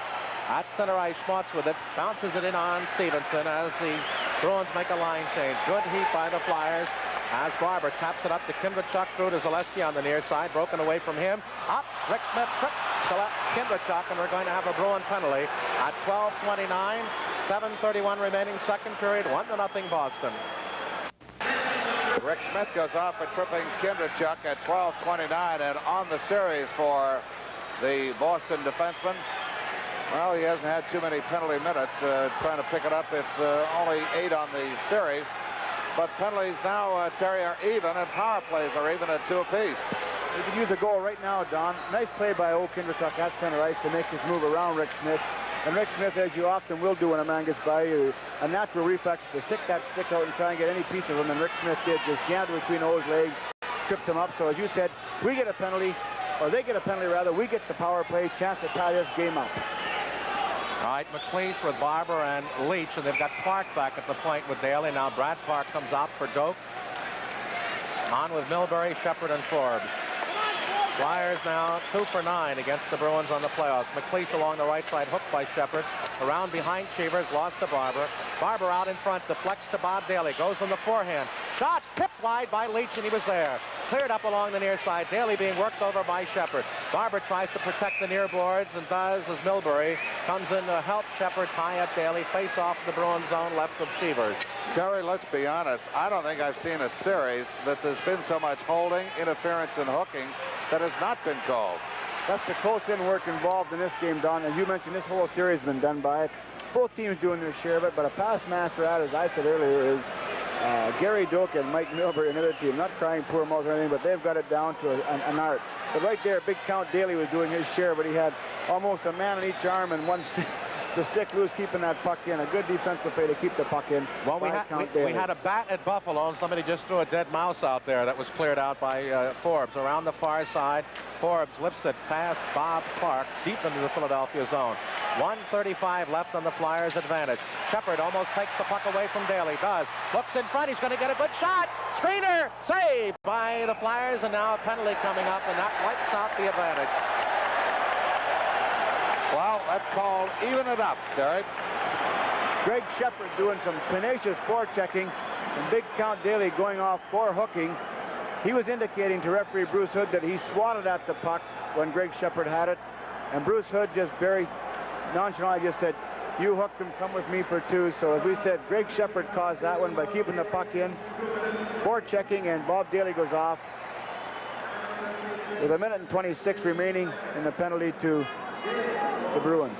Right there is Forbes, right in Wayne Stevenson's goal crease, creating it. That was when Greg Shepard was doing all that forechecking and stick work and keeping the puck in our end, Don. Well, of course, if Boston had scored then, it would have been washed out anyway, because Forbes was not only in the crease, he was almost in the net. All right, Shepard back to Milbury. He's going to get a screener. Short side save by Stevenson. Milbury his own rebound in the offensive left wing corner. Tied up by Jimmy Watson. There is O'Reilly to Stevenson. Here comes Park right on in. A shot. Not much of it. Deflected behind. Park overskate. DuPont there. Remember, the teams are even at 5 aside for another 1:09. That's the time remaining on the Rick Smith penalty. Jimmy Watson give and go behind the net with DuPont, having trouble with it, trying to lift it out past Lansbury, kept in by Park, along the right wing boards to Shepard. Shot wide of Stevenson, looking for the tip for O'Reilly. Milbury chases Kindrachuk behind the Philadelphia net. Now Jimmy Watson is tied up, as the Bruins have been just superb in forechecking. Puck kicked away to Milbury, up behind the net. And they look for more time here, up to Lansbury too far at center ice, and Park owns the puck. So O'Reilly turns away from Lansbury along the left wing board, jammed up by Ross, gets it off to Milbury, flips into the open near wing, nobody there except Kindrachuk, who sends it deep back into his own left wing corner for Joe Watson, who comes out past O'Reilly at center ice. 1-0 Boston, 5:50 remaining second period, and the Bruins will get Rick Smith back in 18 seconds and have a power play for 34. Now Brad Park, just waiting and killing time behind his own net. Whips it up to Milbury. Rink wide pass too far for O'Reilly at center ice. Joe Watson with 5 seconds left from the Smith penalty. Over to Bladen. Bladen through to the Boston line. Dumps it in. Cut off by Cheevers. In front of Cheevers by Park, and have the power play. Rattel rink wide. Over the line comes Schmaltz. Cuts through the middle. Tries to get it back to Marcotte. Blocked off by McLeish and away to Barber at center ice. Tries to poke it past Schmaltz. Goes to Rattel. Taken away at center. Off the stick of McLeish. McLeish to Barber. Barber has nowhere to go. Looks to get it back into his own zone. Does to Bladen in the near circle. Rink wide to Joe Watson. Watson looks to ice it. Kept in though by Marcotte. Back to Schmaltz. Right wing corner McNabb. Centering pass. Marvelous save again by Stevenson. And we've got 2 pucks out there and a stoppage of play as some cutie pie decided to interrupt action, but play would have been allowed to continue even with a 2 out there, and they'd hope to have followed the original. As if Wayne Stevenson hasn't got enough troubles out there with Boston pressuring with 1 puck. Some fan throws out a second puck for Steph to worry about, and that's what caused the stoppage in play. The one thing I don't know what they're doing is it's the home crowd that did it. Why is the face-off not outside our blue line? As a player, that's the question I would be asking, but possibly the rule says wherever the puck was, the real puck, please stand up. No, play has to continue, Terry. And the play was called because the real puck was shot out of the rink. I think I was told the reason that is that if play were stopped every time a puck was thrown on, then you'd have the trouble every time a team was attacking, the home crowd or the opposition fans would throw pucks on the ice. So you got to let it continue, which is nerve-wracking. Clark, tied up by McNabb, goes behind the net to Jimmy Watson. Bruins every man up again. They have Middleton out there with Cashman and McNabb. Doak with Ederstrand. And a play to Daly. Has trouble handling along his own board. Finally up to Clark at center with 4:40 left. Teams at full strength. Flyers back by a goal. Clark over the line. Rink wide pass right corner. There's Bridgman. Bounced hard by Ederstrand. Kelly in the corner with McNabb. The 4 then jam it up, and it's kicked up to Cashman on his own left wing at his line. Through at center, taken away by Daly. Daly's pass blocked off, and down goes Bridgman, and now Ederstrand is going to go off as the Flyers get another penalty, and they have the advantage at 15:42. Ederstrand for pulling down Bridgman. 4:18 remaining second period. 1-0 Bruins. Darrell Ederstrand goes off as referee Bruce Hood goes over to the penalty time bench across the way. It'll be a trip on Ederstrand at 15:42 of this, the middle period. Flyers trail Boston 1-0 on the strength of Rattel's 5th goal of the year, the playoff year, from Cashman and Middleton. And Ederstrand, let's see, he isn't even picked up in the totals, as this is his first appearance of the playoffs. So right now we get a chance to get back in this game with our power play. Right here is where Mel Bridgman takes off, kept the puck. Nice forechecking by Mel. He was trying to break loose, but right there, Darrell Edistran just put the stick in his skate, just hooked him out. Then Mel Bridgman and Wayne Cashman had a few words as they met up in the corner before the whistle was blown it in that place. So get a goal right now on this power play. Don, Gene, we're back in this tilt. Clark, McLeish, Leach, Daly, and Barber. Shepard and Forbes out along with Park and Milbury, and now Jerry Cheevers back at it. Flyers having more offense this third, although the Bruins continue to dominate. Clark, the draw near side, rolls it in front to Park, and he ices it. Bangs off to the right side of Stevenson as quickly after it to count Daly. Up in his own right wing to Clark. Clark away from Shepard, turns to Stevenson's right. Flips the center to Barber, skips past him to McLeish. McLeish stopped once, stopped the second time by Park, who rolls it down into the Flyer zone. Now Clark, hawked by Forbes, gets past him at center. Now he's challenged by Shepard as it goes through to Leach. Over the line, Leach is in, taken down as it rolls into Cheevers, and we get a stoppage of play with Milbury sitting on the puck alongside the Boston goal. Jerry Cheevers just moved over because he knew that Milbury had the puck underneath him, and was a good excuse to tie up the puck. And he just protected the short side as he slid out to his left. Face-off will be to Cheevers' left. We're down to 1:29 left on the Flyer power play. Edistran off for tripping. All right, Clark, Leach, McLeish, back to Daly at the point. Throw a screen, good save, rebound in front. Leach takes it to Clark, a shot. And it went right back off Cheevers through McLeish and out the center ice by Shepard. McLeish was there for the second rebound. It went right through his skates from Cheevers. All right, the Flyers have it cut off in their own zone by the hip of linesman Neil Armstrong as McLeish up by past Marcotte. Over the line, Holes fires it down behind Cheevers, skips to the near side to McLeish in front. And Leach had it to Barber, couldn't get his stick down. Now McLeish slides it loose to Park behind the net. Park gives it away near side. Shepard challenged by Daly. They jam it up. Park on the near side. Tries to get it back near point to Billy Barber. Does. He'll get a drive on the net. Tipped wide by Cheevers. Daly goes back behind the net. Far corner to McLeish. Now Cheevers tries to lift the net off. And as it's cleared into the slot for Clark, right past him, and nobody was out at the right point as Daly had penetrated. Now they've got 34 seconds on the advantage. Now Kindrachuk tries to lift it through to Zaleski, who's grabbed and spun around by Milbury as the Bruins dump it to center. Flyers making a line change, and Neil Armstrong, county bodies, make sure they don't have too many. Now Lonsberg takes it over the line, flips it into Milbury, who grabs just about 10 feet inside the Bruins line and hangs on with 19 seconds advantage left on the power play. Once again, John, it's too much, and it's too much Jerry Cheevers on that last play by Bobby Clark. The count shot a good one from the point. Cheevers made the save. The rebound came right to Clarkey. Come over to him. He wheeled around and shot it, and Cheevers comes right out again at him. There's where Cheevers makes the initial save off count Daly.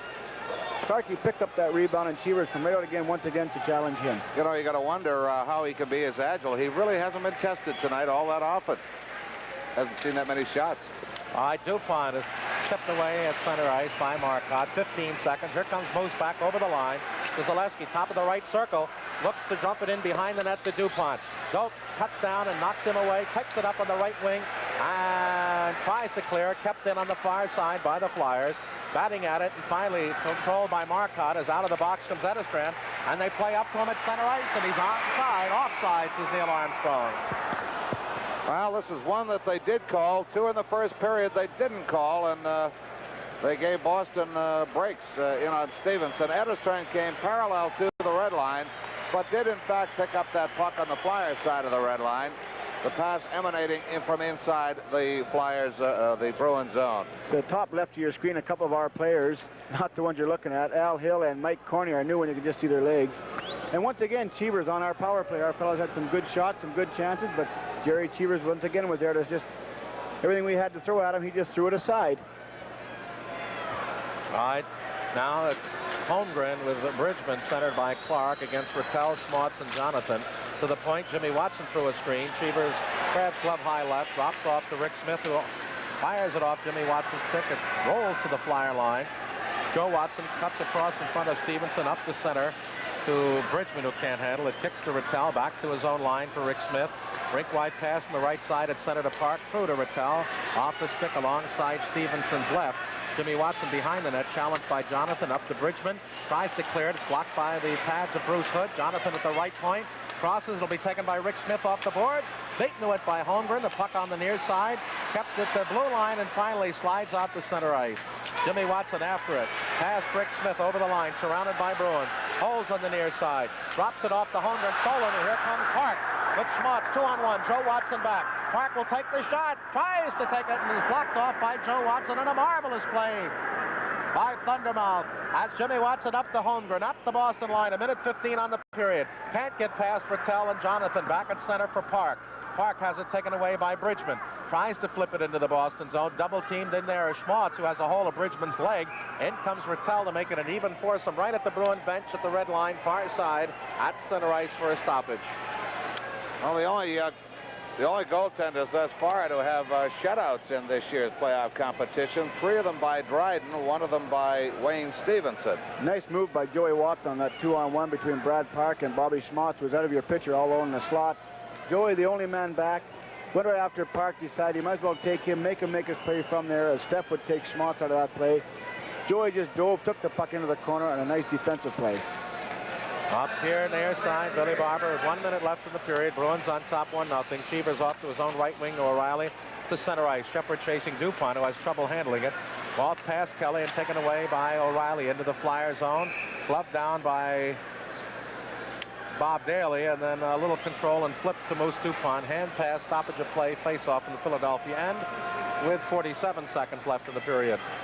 The lone goal off the stick of Rattel at 10:45 of this, the middle period of play. And again, a close, kitty bar the door style of hockey game between these two clubs. Ooh. Hyde, McLeet, and Shepard, 2:19. Back to the point, Coke through a screen. Stevenson glove. Stops off behind for Dupont, and then the Bruins, every man up deep. Dupont lifts the center for Bob Kelly. Kelly has it just on the offensive side of center ice, as he might have had a 2-on-1 with Barber with just Milbury back. He was onside when that pass landed at his feet, but he waited for it to bounce, and by the time he did make contact, he was in fact offside, and a good call by the linesman. Face off deep in the Flyers zone to the left of Stevenson as Don Cherry. Well, maybe the 1-goal lead isn't satisfying enough to him. He's frowning across the way. It shouldn't be, not in this type of game, because you can strike at any time. And 1 goal down with a period of hockey left is not a whole lot in playoffs, as we know our team can strike, and hopefully we'll get back on this board. Get by Mr. Cheevers and maybe dent his confidence a little bit, put a few by him. He's been a stalwart performer for the Bruins this whole series so far, and the main stumbling block. 154 minutes now, Terry, and 7 seconds without an even strength goal.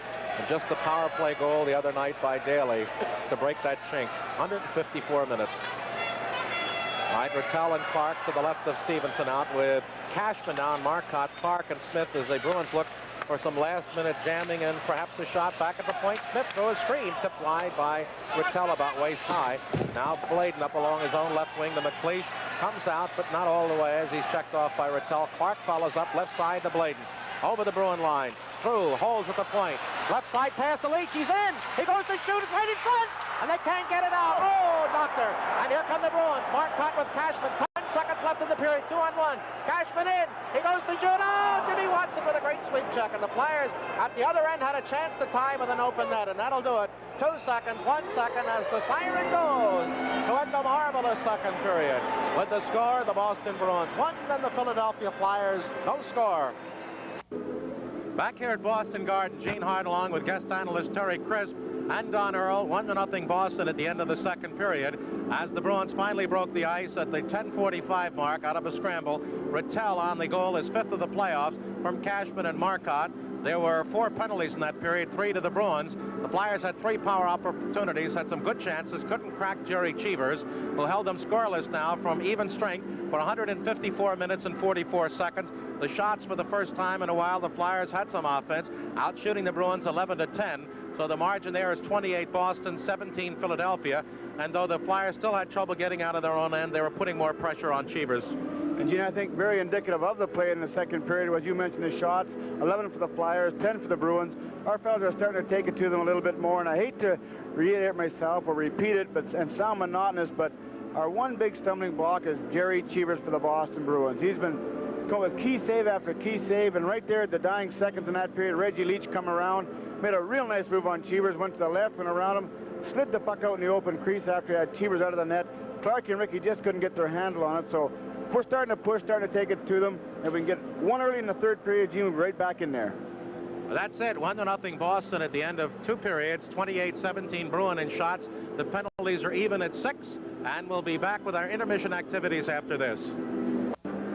Back here at the Boston Garden after 2 periods of play here in Game 4. It's the Bruins 1, the Flyers no score.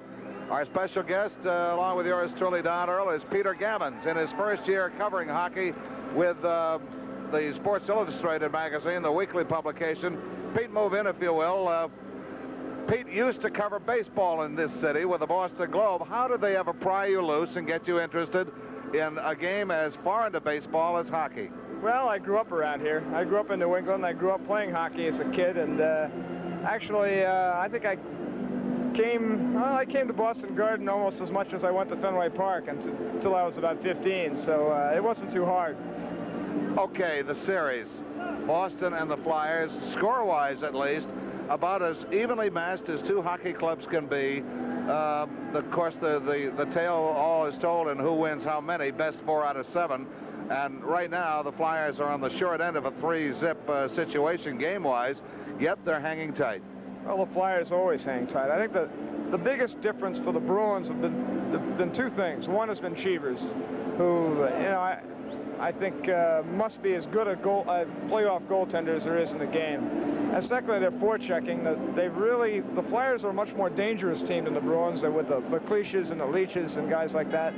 But the Bruins have really contained them very well, particularly the Bruins centers, matching up with the Flyers centers. Rattel against Clark and Shepard against McLeish. It's been a tremendous thing for the Bruins. I really wondered whether the Bruins could maintain that kind of forechecking pace in this series. And thus far they have. They have, and I think maybe the Bruins are the only team in hockey that come into a game and will work just as hard, if not harder, than the Flyers. Thus far, now I've talked to Flyers fans in games 1 and 2 at the Spectrum. I've talked to Boston fans up here. The Flyers fans are stunned by the turn of events in this series. The Boston fans are confused. And I think what we're all talking about, fans in both cities, is why have the Flyers not played their normal style? Have you been able to pry any answers loose? Well, I think it's a lot of it is really the way the Bruins came off the end of the season. The Bruins at the end of the season, after that loss here to the Flyers, just got going, and they worked so hard that I think that they acquired a confidence, and they also have, I mean, after all, as good as Stephenson has been, you're still talking about the difference between if the Bruins were playing Joe Gilbert instead of Jerry Cheevers, and there is a difference. I mean, okay, we'll talk more about this series, Pete. Time's always a problem in this business, and we'll be right back at the Boston Garden and talk more hockey with Pete Gammons of Sports Illustrated right after this. Back here at the Boston Garden, we're talking with Pete Gammons, who covers hockey for Sports Illustrated. And Pete, let's very quickly wind up our discussion of this series and look ahead, whether it be the Flyers or Boston, what they might expect against the Montreal Canadiens, who appear as though they've got a pretty strong hand on that other final berth over the New York Islanders. That's right. I just can't see anybody beating Montreal. I think the Bruins, especially with the rink that they have, the little rink here, they can catch them once in a while, and they might win 1 or 2 games. But just like last night, when the Canadiens really want to skate and really want to play, and they have, beside that one line, they have those 3 defensemen flying, and they get all those guys curling and flying, I just don't think there's anybody in this league that can beat them. And I think it's kind of unfortunate. I thought, as we said off the air, I think the difference between this being a 4-game series and a 7-game series is just that fluky goal in the first game. And I think it's really too bad that these 2 teams, who are really outstanding, have to go kill each other and then end up getting hammered by the Canadiens. But we said the other night that whoever survives this series isn't going to have a heck of a lot left to face in that final series. No, I think both teams are really battered here, and of course the Canadiens have a few injuries too, but they just keep bringing people up from Nova Scotia. That it's just too bad they didn't send them over to compete in Vienna and let the Bruins and the Flyers play for the Cup. You know, I've, going back through my own memory, my own experiences watching hockey, I'd like to ask Red Fisher, and if you run into him, you might want to ask him. For my money, from what I can remember, this is the best Montreal, this is the best NHL team I think I've ever seen, the Montreal Canadiens of this year. Well, Chris, I was 13, 14 when I was watching the teams back in the late 50s with the two lines, the Belleville line and the Richard line, and maybe it's just because you look back as a kid. I still think of that team being better and being deeper, right? Because I don't think the Canadiens forwards, other than that first line today, are that good, but they're awful close. Of course, one's memory when they're a child sometimes can be clouded. This is human nature. Pete, many thanks for coming from the other side to join us on this side, and for being our guest, Pete Gammons, these gifts for you. Jerry Cheevers has now blanked the Flyers on even strength goals for 154 minutes and 44 seconds. And in that duration, the Flyers have one goal, that one by Bob Daly in the first period here on Thursday on the power play. So the Flyers are just shy of a period of being shut out literally 3 consecutive games by Cheesy. All right, this could be it. 1-0 Bruins for the third period. Let's go Flyers, and let's go Don Earl. Thank you, Gene Hart. Flyers defending the goal to our right. Set to go up front is Bobby Clark. He'll draw with Jean Rattel. Clark flanked by Leach on the right, Kelly on the left. Rattel has Don Marcotte on the left and Schmatz on the right. Defensively, it's Daly and Jim Watson. And for Boston, Milbury and Doak. Jim Watson from his own line, intercepted by Rattel to Schmatz across the line. His drive, kick save, Stevenson. Carams right to Daly, coming down the slot, back to help out. Now it's Jim Watson moving it up the left wing. Goes the length of the ice. It will miss the Flyers' crease. It will be icing against the Flyers. Botts has 6 shots now in the game, and he's now effectively playing the role of Reg Leach last year, with Rattel has done a marvelous job in this series, setting him up on those different occasions tonight. And he just has the one goal in this series. That's the power play goal in game 1 at the Spectrum.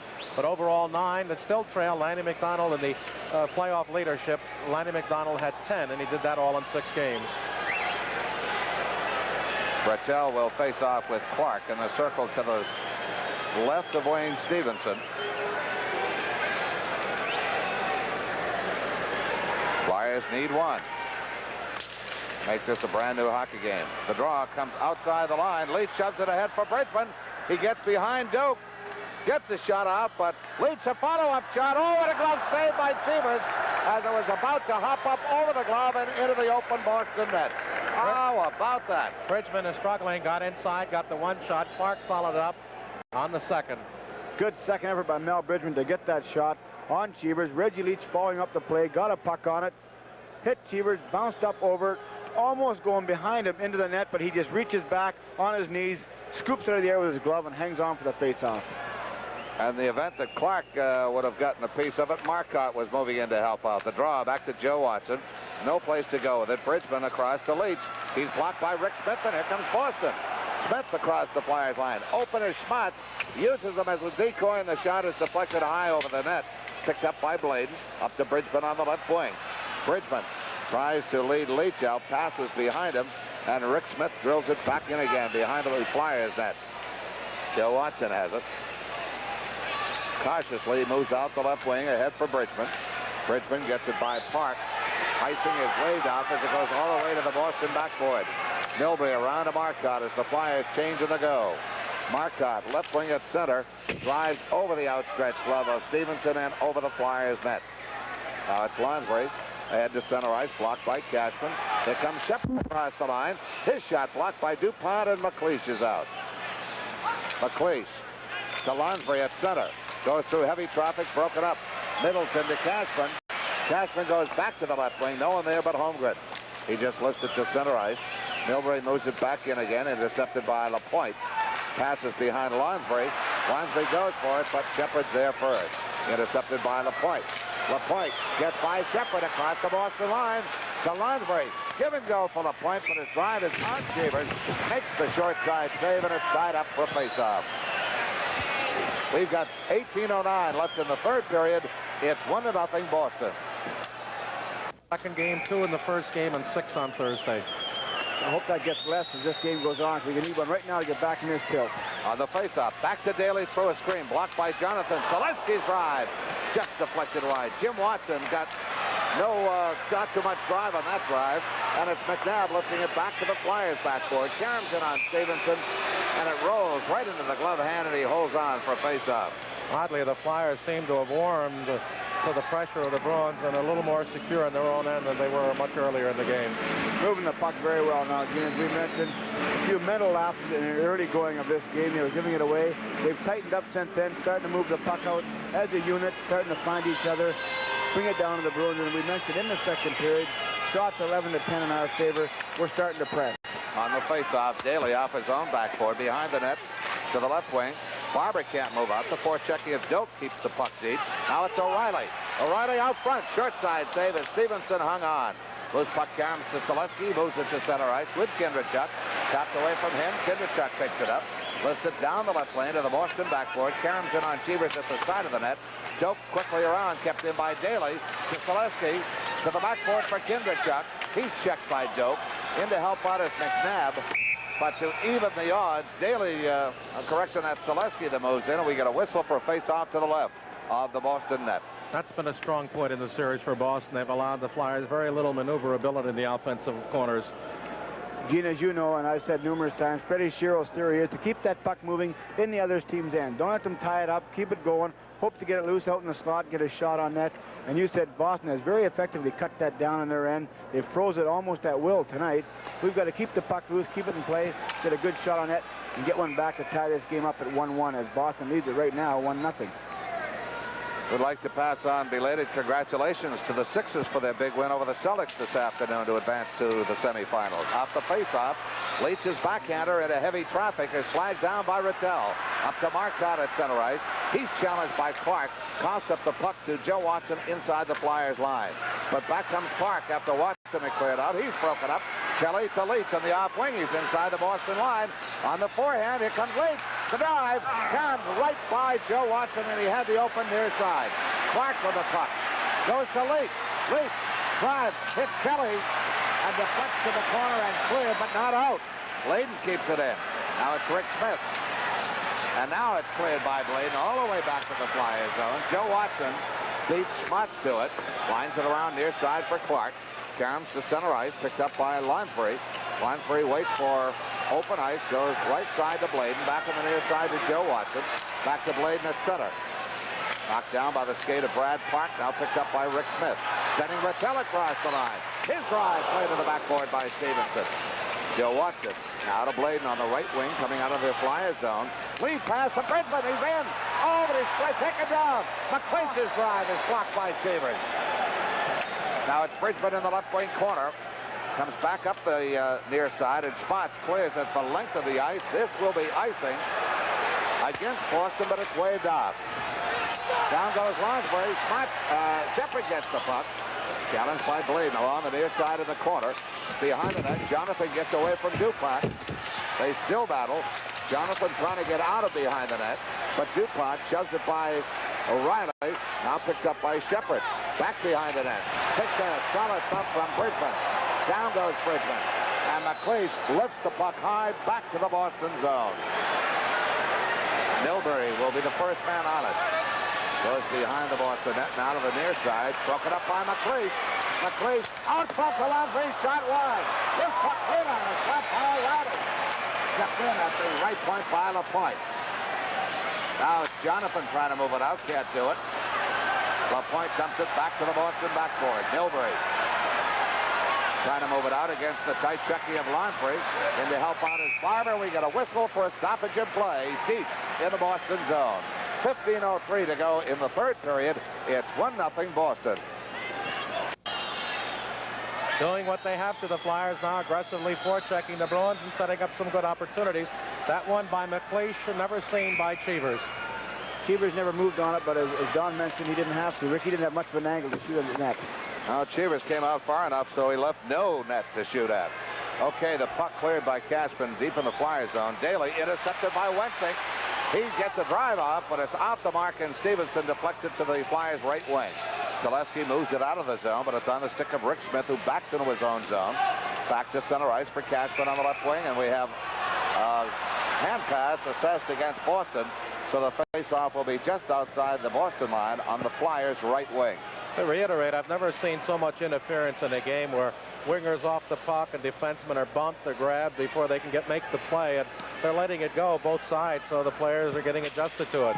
Off the face-off, Jim Watson drives to the left wing corner, hits the glass over the boards. Rick Smith by everybody, and it goes the length of the ice, and it will be icing against Boston. Jim Watson back on it first for the Flyers. News all day, every day on your Total News and Information Station, WCAU, CBS Radio News 1210. Take 1210 with you wherever you go, and stay on top of all the late-breaking news events, worldwide, nationwide, and Delaware Valley-wide. When you need news, WCAU Radio News 1210 is there. Well, Gene, we have 14:27 remaining. Coach Don Cherry of the Boston Bruins right now pacing up and down on that especially made elevated bench behind his bench so you can see his players a little clearer and what's going on the ice. Bruins leading 1-0 at this stage, but we just need one good shot right now to get us back in it, get a little spark to us, a little life to us, and our fellas are starting to carry the play a little better to the Boston Bruins right now, so let's get a goal. Going to be Kendrachuk, Barber, and Selesky for the Flyers. McNabb on the draw for Boston, and he's got the puck. McNabb out of his own zone to center ice. Fires down the right lane. Charms behind the net. Stopped there by Stevenson. Stevenson looks. Deals it off to Kendrachuk. He stops. Back the other way. Flip pass to Joe Watson, who starts out on the left. Lead pass. Selesky right on the money. He's across the line, but offside is Bill Barber, who is checked into the zone. Smart play by Wensick, and now we've got to pile up along the near side. They're all piled in, and quickly they're going to be separated. I don't think anybody wants any penalties for any reason. Terry, Billy Barber, always strong, always tough, is bumped off, it's knocked down easily, and you just have to think that if the knee isn't bothering him, then it is bothering him mentally, and he's just not the strong Billy Barber of the past, and he's not being able to get the plays around the net. Billy would be the last one to tell you that he was looking for an excuse or whatnot, but I know that they wanted to operate on Billy's knee, but Billy said, no way, you don't operate on this knee until after the season is over. So that shows you that even though it's hurting him, Billy's willing to play in pain and try just for the sake of the club. So you know his knee's hurting him, but he's giving his best out there. Okay, off the face-off, Boston controls in their own end. Brad Park on the left now to Rick Smith, and he moves it to center. To Rattel across the Flyers line. Shot is blocked by Smots. They battle for it in the circle to the right of Stevenson. Now at the top of the slot, Smots flips it. Charms to center ice. Offside delay against Boston, but DuPont gets it out of the zone. Stopped at the Boston line by Rick Smith. He sends it the length of the ice. This will be icing against the Bruins. I think desperation right now, Terry, is making the Flyers a bit stronger than the Bruins. Right now, our fellas know you've got one shot. When you're down at 13:37, you're down a goal. They can look at right now at Big Moose DuPont and his young kid that joined him, Rick LaPointe. And Don, you mentioned earlier, congratulations to the Sixers on their big win today. And I just wonder if Daryl Dawkins can skate. Hey, you can take any one of them and put them on skates. They'll all be at least as big as the count, and most of them a lot bigger. Put them on double runners. Who's going to argue with him? Maybe Billy Cunningham can make a comeback in a new sport. Okay, face off to the left of Cheevers. Clark tries to draw to Bridgman, but it's picked off by the Boston defense. Smots clears it. Shallow in the Flyers zone, and Leach tracks it down. Circles right up to Clark at center. He's poke-checked off the play by Rick Smith, but here comes LaPointe. He's stopped at the Boston line. Barrels in a mark cut. Now it's Rattel, intercepted by Leach at the red line. Leach trying to go through heavy traffic along the boards. He's spun off the play by Park, and Park is dumped. Rattel trying to move it out, flips it back to the Flyers zone. On it for the Flyers is LaPointe, quickly up to DuPont. Picked up by Bobby Smots, but we get a whistle for an offside against Boston with 13:03 to go in the third period. It's 1-0 Bruins. Flyers have 13:03 to get one at least. They trail 1-0 and trailing 3 games to none in this series. A place between Lonsbury and Holmgren. Flyers control Daly out to center ice. Daly from long range, and we have a Bruin down who seems hurt. Jonathan got a stick right up in the eye, and it may have been on the follow-through of Bob Daly's stick, and he's holding that face, and of course you keep your fingers crossed that it isn't around the eyes. We've had too much of that this year. I didn't quite follow that play at all. You know, I was watching the puck go up ice when Jonathan, he grabbed his face, and as you mentioned, it might be Big Bob Daly. Right there is where he's holding his face already, and I'm not sure just how Jonathan got that, but he went down in a hurry, held onto it. It's by the nose and the mouth. Yeah, it looks the nose. So thankfully it's not his eye. It's just underneath the nose. So he's up and moving again and all right. So as you said, Gene, long as there's no eye injuries, that's one thing that we've had enough of and we want to stay away from them with. Well, it's certainly something that can't be serious enough for him to go directly to the Bruin dressing room. Now the doctor over there takes a look, and they are going to take a further look, although he doesn't appear yet to be headed down the chute. They're just going to work on that nose on the far side of the Bruin bench. I think they're trying to cauterize it, and then he'll be ready to go again. But meanwhile, action down below. Boston from their own zone. Doak off the stick of Shepard, but Daly's back to McLeish. He's dumped at the line by Terry O'Reilly as they continue their battle for the loose puck, and it's Doak with it. Goes across in the left to Milbury, and he's through center ice. Lifts it to the Flyers' backboard along the near side. O'Reilly almost climbing over Lonsbury for it. Lonsbury tripped up by O'Reilly. Jimmy Watson trying to find running room. He's double teamed in that right wing corner. Now gets help from Lonsbury. Shepard trying to back out with the puck. Cleared by Doak, who had penetrated too deep and has to go back to center ice with it. Crosses left again to Milbury. This time he goes to the right of Stevenson, picked up by Jim Watson. Quickly up to McLeish, who comes out of the zone on the left wing. McLeish across the Boston line, stops, dumps in, around behind the net to the far wing. Intercepted by Lonsbury. Lonsbury back to Holmgren. He's broken up, and here comes Wensink. Wensink with Shepard. Shepard takes the lead pass. Drives at long range. Caroms. Stevenson, back to Stevenson. He caroms to the far wing. Now Rick Smith's drive to the backboard. Stevenson catching a piece of that. Now it's Brad Park off the right wing boards as Wensink is almost dumped. Cashman dumped with Joe Watson behind the Flyers net. And now it's Daly with Barber trying to move it out. Barber has the loose puck. Cuts behind Wensink to center ice. Here comes Barber. Takes the drive. It slides into the zone behind him, and it's returned to the Flyers zone by the Boston defense. Now it's Watson up to Barber. Along the left wing at center to Kindrachuk. He's bottled up by Park. In to help out is Middleton. Now it's Bladen with the loose puck. From the red line to the Boston left wing corner. Cheevers has to tie it up as Kindrachuk was dangerously close. Been very few opportunities that Cheevers has had to make that kind of play, as the Bruins have been marvelous in keeping the pressure away, but the Flyers are playing a tough third period, and if they continue to work this way, they'll get the opportunities. And they got 11-13 to bang one home. 1-0 Bruins in the third. Face-off will be to the right of Cheevers. Kindrachuk trying to draw it back to Joe Watson, but it's cleared back to center ice by Wayne Cashman. Now McNabb intercepting. Rise from the line. A quick save by Stevenson, and he had to be quick. Barber trying to move it out along the near side. Gets by Brad Park. He's tripped up by Park. Cashman with a loose puck. Forcing the play is Kindrachuk. Here comes McNabb. Gets by DuPont. The drive wide. McNabb tied up behind the Flyer net by DuPont as he tried to follow his own drive up. Now it's Kindrachuk at center ice on the right wing. Kindrachuk trying to penetrate. Caroms right to Cashman, and back comes Boston. Cashman across the Flyers line. He has Middleton breaking. Middleton in tight. Loose puck. Cleared out of the crease by DuPont as that puck was almost rolling in.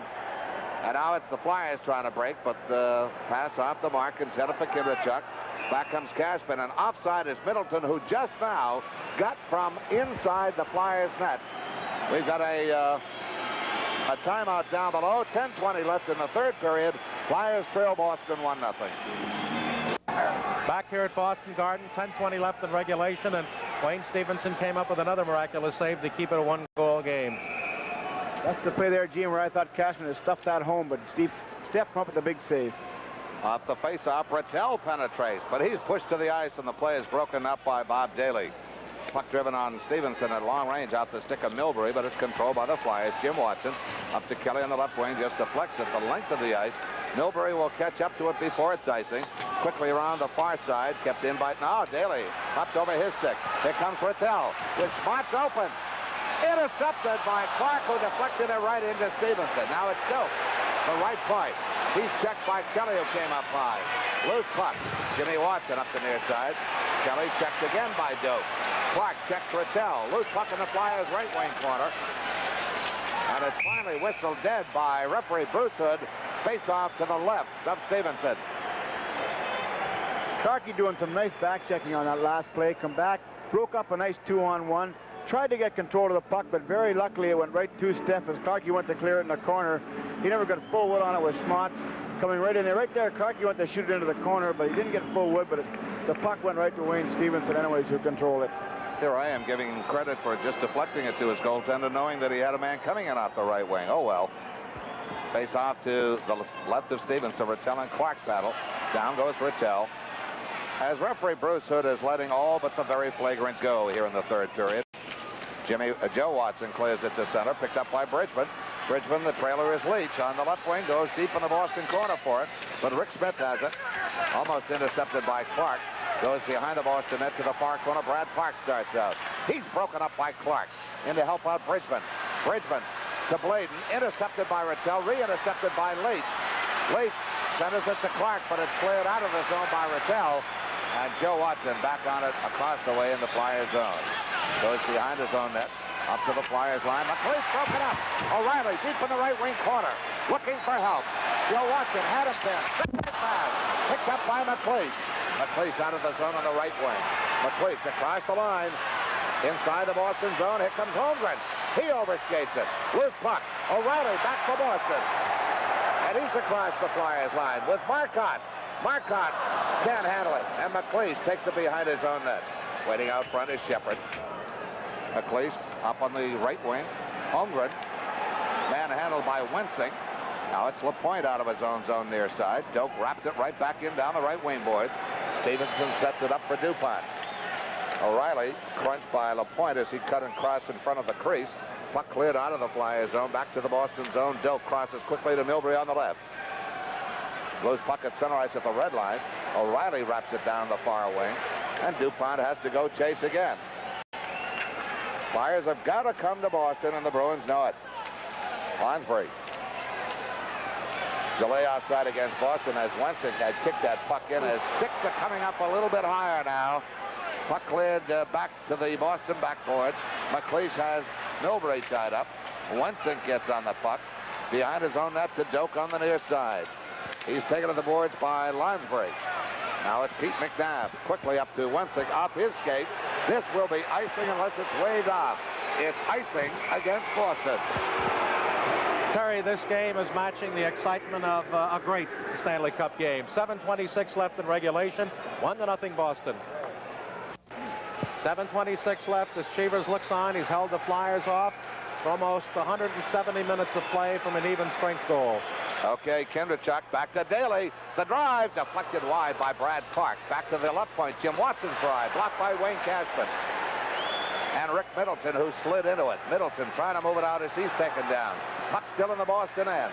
Selesky battles for it. Finally cleared out. Here comes McNabb. He battles Kindrachuk right in front of the Flyers bench. Cleared to the far wing inside the Flyers zone. And again, it's the count. Bob Daly to center ice. Barber tripped up by Rick Middleton. Now it's Middleton back. Barber trying to trip him up as Stevenson clears it out. Back to center ice. Will be delayed offside if Boston makes an attempt to keep the puck in the zone. But it's Daly quickly out to center ice. Flips the backhander in as he's upended by Brad Park. Daly quickly back in position as Boston starts out. McNabb flips it back to the Flyers zone. Shallow immediately returned to center ice by Daly. Daly bumped by Caspen, and he's slow to get up. He felt that thump. Now it's Kelly out of his own zone. Tried to go to Clark. It'll be Clark.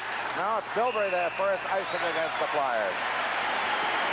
Ron Finn signaled offside at the same time, but Neil Armstrong caught the icing with 6:19 left in regulation. Terry, we're maybe going to break a jinx here, we hope. Checking back, the last time the Flyers were blanked in a playoff game came in Game 3 of the quarterfinals of the 1973 playoffs when Maniago shut them out at Minnesota 5-0. And the Flyers have now gone 58 playoff games without being shut out. As I recall, that series was replete with shutout goaltending. Okay, face off to the right of Stevenson. Rattel paired with Bobby Clark on the face-off. On the draw, Revs Leach lifts it back to center ice. Now it's Kelly going for it. Gets inside the Boston line. The drive wide of Cheevers on the far side. Leach the rebound. Goes behind the net. Back to Leach. Overskates it. Sweeps it to the backboard, but Rattel moves it ahead for Marcotte. Wing to wing. Smart. Across the Flyers line. Close screen. Over the screen. Flat. Oh, Don Marcotte on Brooklyn leads it 2-0.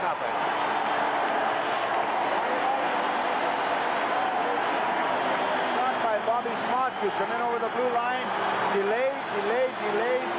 Took a shot on Steph. Steph made a good save on Schmott's shot. Just went to the right of the net. And Johnny Marcotte was breaking in from the left-hand side. Just picked up the rebound. And I think Steph made the initial save. Then Marcotte got his own rebound and backhanded it in over the stick side of Steph to give Boston a 2-0 lead in this game. Here's where Schmott waits. Lets Rattel go to the net. Steph makes the save right there. Marcotte brings the puck back. He just backhands it on a sprawled Wayne Stevenson after Steph had made a good save on number 11, Schmotz's, as Rattel broke right to the net. So that gives Boston a 2-0 lead with 5:55 remaining in the game. Well, my comment got a goal, but at the wrong end. Okay, on the faceoff, Boston controls at their own line. Rick Smith to the near side for Brad Park. Back to Rick Smith. Bridgman intercepts. Tries to send Clark through and does. He gets behind Park. Park's drive out the glove hand. Loose puck in the slot. Cleared out by Rick Smith to the left wing, and Marcotte dumps it all the way back to the Flyers zone across the way. DuPont on it. As the Flyers change of the go, here comes DuPont to center. Gets by O'Reilly, broken up by Brad Park. They battle for it in front of the Flyers bench down below us. O'Reilly gets inside the zone. And finally, we get a whistle stopping play on outside Boston. That makes the task now apparently monumental, Terry, as they now need to score 3 to the Bruins none. Sometime in the remaining time here and overtime to win this one.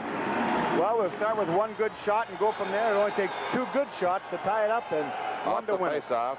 McLeish drives it back in the zone to Jim Watson, up to Lonsbury, off the left wing boards inside the Boston zone. Rick Smith catches up to it. Almost drove it into his own goaltender as Brad Park moves it out, but not completely out. Lonsbury keeps it in. Cheevers feeds O'Reilly on the right wing. He leads Shepard at center ice. Shepard rolls a bouncing puck that's caught up to by Daly before it ever reached Stevenson. Flipped off the stick of Greg Shepard into the crowd right below us. We'll have a face-off inside the Flyers zone. We kept saying a typical Flyer goal in the past, the jam-up. Both Boston goals tonight in the crease. Both of them the other night in close. 3 or 4 in Philadelphia. The overtime goal by Riley, and they've been jamming in front and making it pay off. Stolen puck. Wensink closing. Fired through the goal crease as he was off the shooting range. Now it's Doak across to the left of Milbury. Loose puck in front. Shepard. Great save, Stevenson. Stevenson had to make a follow-up save as in an attempt to clear it to the backboard, Jim Watson fired right into Stevenson. And Wensink, just as he was dumped, shoved it in on net. A nice second effort by Wensink as he was tied up by Paul Holmgren. Reaches down. Here's where Steph right here blanks number 19, Greg Shepard, on a real nice save. Right there is what Wensink out of your picture was laying down. Flips it at the net. Here comes Shepard in on Wayne Stevenson. Tries to backhand it. Wayne kicks it out with his right pad. The puck is down, and it'll come right onto Wensink's stick. You can see right there just out of your picture as Wensink was going down, flipped it to the open net. Steph just reached out with his hand, brought it into him to keep this game 2-0 for Boston with 4:40 to go. One good shot gone, then another one. Okay, off the face-off to the right of Stevenson. It comes to the near wing. Joe Watson on it. Ahead for Kinderchuk at center. He's got Zaleski breaking. Can't get behind Kasparnes. He's tied up. And that's the type of interference that we've been talking about in this series that's not being called. Zaleski to Bladen on the far wing. Keeps the puck deep in the Boston zone. Bladen looks for someone to go to. Goes behind the Boston net. Left wing corner, Zaleski. Zaleski can't get a shot. Battles to keep the puck in the Boston zone on the left wing. Now it's Bill Barber. To Kinderchuk in the corner. Tries to throw it out front. Picked off by McNabb. And lifted back to the Flyer zone. Will it be icing? Yes. Icing against Boston as Bladen is the first man on it. Well, Marcotte scored a big goal in the first game when the Flyers were shorthanded, or when the Bruins were shorthanded, to give them a lead at that time of 3-1. As Bernie Parent, the lone figure, the lost figure here. So Marcotte got the shorthanded goal there. And he picked up this one here, which may be the clincher, as the Flyers have less than 4 minutes to get a pair up on the board. Flyers will go with Clark against Rattel. This is to the right of Cheevers, who's much further out of his net than most goaltenders, even for a face-off. Boston controls. Clark gets it out of the zone, down the near side, into the Flyers zone. Rick LaPointe tracks it down. He sets up behind his own net. Quickly up to Kelly, back to LaPointe. He moves it straight up to center. Gets to center ice. Broken up by Rattel. Back comes Clark on the left. Takes the drive. Off the glove hand of Stevenson. Over the glass and out of play. Certainly you can't accuse the Bruins of sitting back now as they're taking the tremendous concentration and confidence that they have. They got the world going for them now. They lead 3-0 in series, 2-0 here with just 3:35 left. And the Giant in the net so far, flawless. Okay, when play resumes, it'll be dropped in the circle to the right of Stevenson. Flyers go with Clark between Bridgman and Leach, with Moose DuPont and Rick LaPointe defensively. Boston counters with Rattel between Schmatz and Marcotte, Rick Smith and Brad Park defensively. This is to the right of Stevenson.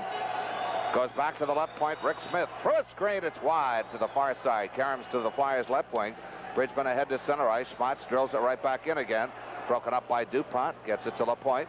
LaPointe spins away from Marcotte. Double team. Feeds Bridgman on the left wing. Inside the line. Clark can't handle it. And it's cleared right back out again. Rick Smith to Rattel. Intercepted by Bridgman ahead to Clark. Clark tries to send Leach through again. Boston breaks. Here's Rattel. Jumps over Rick LaPointe, but cutting in front of Rattel to take possession of the puck is Bobby Clark. Clark looks. Drills off the ankle of Rattel to center ice. And now it's Schmatz outside the line, flipping back in. Glove save up high by Stevenson. And here comes LaPointe out of his own zone to center ice. Hits the red line. Bounces one in wide of Cheevers, but he slides out to his right to steer it behind as Doak again comes up high with a stick, this time on Bridgman. Puck cleared deep in the Flyers zone. Icing waved out. Jim Watson behind his own net as we're down to 2.5 minutes left in regulation time. Flyers trail by 2. Feed to McLeish off the Flyers' right wing. Now it's Lonsbury with it. Lonsbury hits the red line. Puts it over the head of Milbury. Behind the Boston net. Cheevers almost mishandled it and ties it up for a face-off deep in the Boston zone. 2:16 left in regulation time. The Flyers trail Boston 2-0. Hugh Kelly and Tass of scoring twice in 2:16 are wrapping up the gear for the season. That's the time remaining in regulation, and they're down by 2. Okay, face-off will be to the left of Cheevers. Kindrachuk with Zaleski and Barber up front. DuPont and Bladen defensively. Boston has Shepard out there in the face-off. Barber has it. Tries to go back to Kindrachuk. Deflected to the backboard. Milbury tries to roll it out. Kindrachuk hooked. Hooked again by Milbury. Now held by Milbury as Bruce Hood is letting everything go. They dig away at it. Barber. And finally we got a whistle to stop play as Marcotte comes into the backside of Barber to jam him into the corner to stop play. 2:01 left on the clock as the players finally separate. Boston sends a new defensive combo on. Brad Park and Rick Smith replacing Doak and Milbury.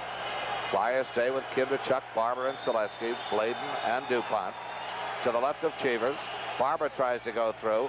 Marcotte goes down, and we get another whistle as Marcotte is sitting on the loose puck. We'll try it once more in that same spot to the left of Jerry Cheevers.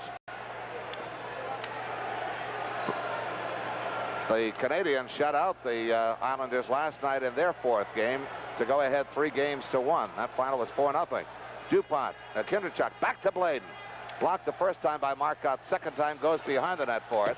Zaleski battles Park with it. Down on the ice behind the net is Rick Smith. And the puck finally comes loose, and it's tied up for face-off, still in the Boston end. But, of course, all of this is chewing up valuable time. The Flyers need 2 to send this into sudden death overtime, and they have but 1 minute 48 seconds in which to do it. Of course, these same 2 teams scored 3 goals within a minute, within 38 seconds of each other. So it's not impossible. Wayne Stevenson checking with Bobby Clark at the Flyers end of the ice. Whether or not he's going to be pulled, I guess he is. At least he wants to come over. He's asking Fred Sherrill. Yeah, he's going to be pulled, and the Flyers are going to go all out no difference to lose 3-zip as it is 2-zip. And with a 6th attacker, maybe it'll give them the edge that they're looking for to get 1 on the board. You can't get 2 until you get 1. And of course, that's true of games as well. The Flyers know full well that the referee is standing over them. They're on the floor, and he is counting, and he's reaching 8. They don't want to be counted out. They're not ready to go yet. Clark in the faceoff. McLeish tries to go back to Daly, but it goes between the two of them. It's wide of the open net. Leach is there first, and it's icing as apparently a Boston stick propelled it the length of the ice. So it comes all the way back in the circle to the left of Jerry Cheevers. It appeared as though it was the Flyers face-off man, Bobby Clark, that drew it back. Okay, set to go again. Leach and Daly back at the point position as the Flyers net is wide open. Clark tries to go back, but it's forced deep in the Boston zone. Rick Smith around the near side, intercepted by Lonsbury in the left wing. He's challenged by Cashman. They both go down. DuPont digs. Brad Park gets a stick on it. Around the dash on the far side. Marcotte gets a stick on it. Daly battles to keep it in. A drive by Leach, tipped over the net. Clark behind the net. It's tied up there for face-off. It'll be dropped in the circle to the left of Jerry Cheevers once more. We're now down to 1:18 left in regulation time. As again, players from both clubs get a bit feisty behind that Boston net to our left. Cashman is there.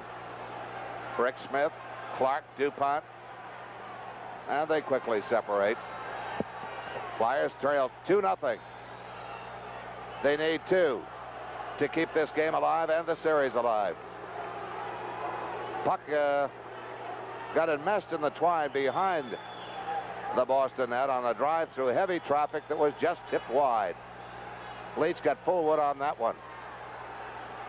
Flyers have out there Clark, Lonsbury, McLeish, Holmgren, Leach, and Daly. Their net is wide open. Stevenson has been pulled for an extra skater up front. Shepard against Clark on the faceoff. Rick Smith again gets a stick on it. Daly again keeps it in. Now Marcotte breaks it loose as they all gang up across the way. Lonsbury keeps it in. They battle for it at the line. It comes to center ice. No one back. Leach, though, a correction, McLeish, breaks out of the pack to go back and retrieve it. 1 minute left in the game and could be in the series as Boston keeps the puck deep in the Flyers zone. Daly around to Clark on the far wing. Intercepted by Marcotte. He scores into an empty net.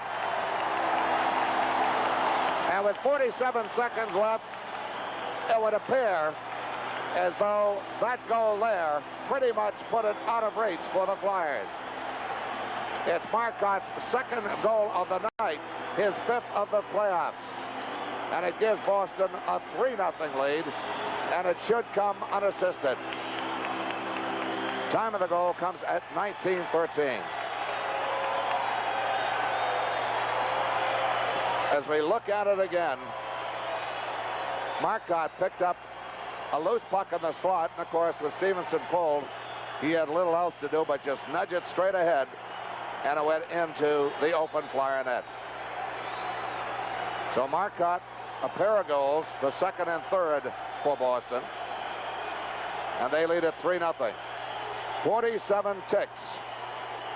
The Flyers are away from elimination, but it's been one heck of a series, let me tell you. Face off at center ice, Kindrachuk. Now it's inside the Flyer zone as Marcotte, LaPointe, now intercepted by McNabb, closing on Stevenson. Gets a drive away, tipped wide by Stevenson. Centering pass from McNabb, intercepted by Barber. Ahead to Selesky, to Kindrachuk. Kindrachuk gets it to the Boston backboard. Milbury's on it, intercepted by Selesky, hops over his stick. 20 seconds left in the game and in the series. Bladen from his own zone, the length of the ice. Kindrachuk on the rebound. Brad Park, 8 seconds are down to single numbers. Bladen to Selesky, fans on a shot. 3 seconds, 2, 1, it's all over. The Bruins have eliminated the Flyers in 4 straight. but not before the Flyers left an indelible mark on every member of this Boston Hockey Club. This game, the lone game of the four-game set, that was not a one-goal victory for Boston. But this game remained scoreless until midway through the second period when Rattel scored. Then it was Marcotte up here in the final period. And the traditional handshaking ceremony goes on down below us, with the exception of Jerry Cheevers, who never was one much for the pleasantries that normally go with this. And of course, the rest of the players going through the receiving line, as it were, man by man. John Wensink, Reg Leach, as Dave Forbes and Gilbert, and of course, Leach followed by Bernie Parent, Bobby Schmatz. And it's a jubilant packed house here at the Garden, and understandably so. Well, the Flyers have had their days of glory. Boston has had theirs. And they're now on the right to face the winner of the other semifinal round. Final score, Boston 3, Flyers nothing. We'll be back with a recap after these messages. Back here in the Boston Gardens, and a not too happy scene. Keith Allen, general manager of the Flyers. And Keith, I just mentioned to you, I just feel like I get kicked in the stomach. And you mentioned before we come on that there's no way in God's green earth you thought that this series would have gone 4 straight either way. No, I expected a real tough series. As a matter of fact, I think we all thought it would may even stretch into 7 games, because Boston is an exceptionally well-balanced club, and they've been playing extremely well at the end of the season. And I thought we went into the playoffs with some momentum after knocking off the Toronto Maple Leafs 4 straight.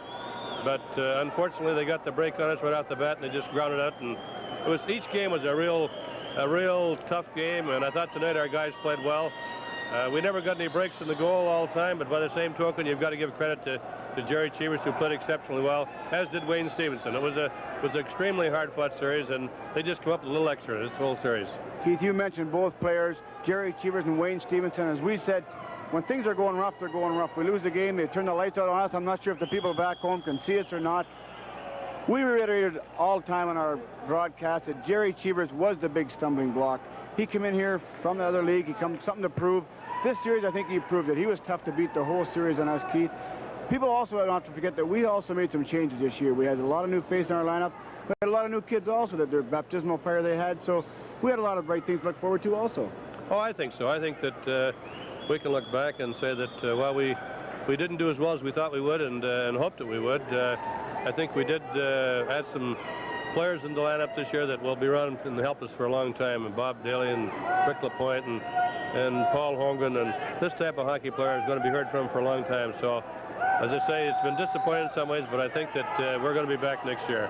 Keith, you said earlier before we come on that our game plan was tonight, Freddie sure wanted our fellas to go in, send 2 men in deep, third man stay in the slot, work them around. The first period, Boston took it to us. After that, I thought that we played Boston fairly even. We had a few good chances, a couple of breaks. We could have been in this game early, bringing it back home again. Yeah, when we got out of the first period, after being badly outplayed and outshot, Wayne Stevenson just hung in there tough.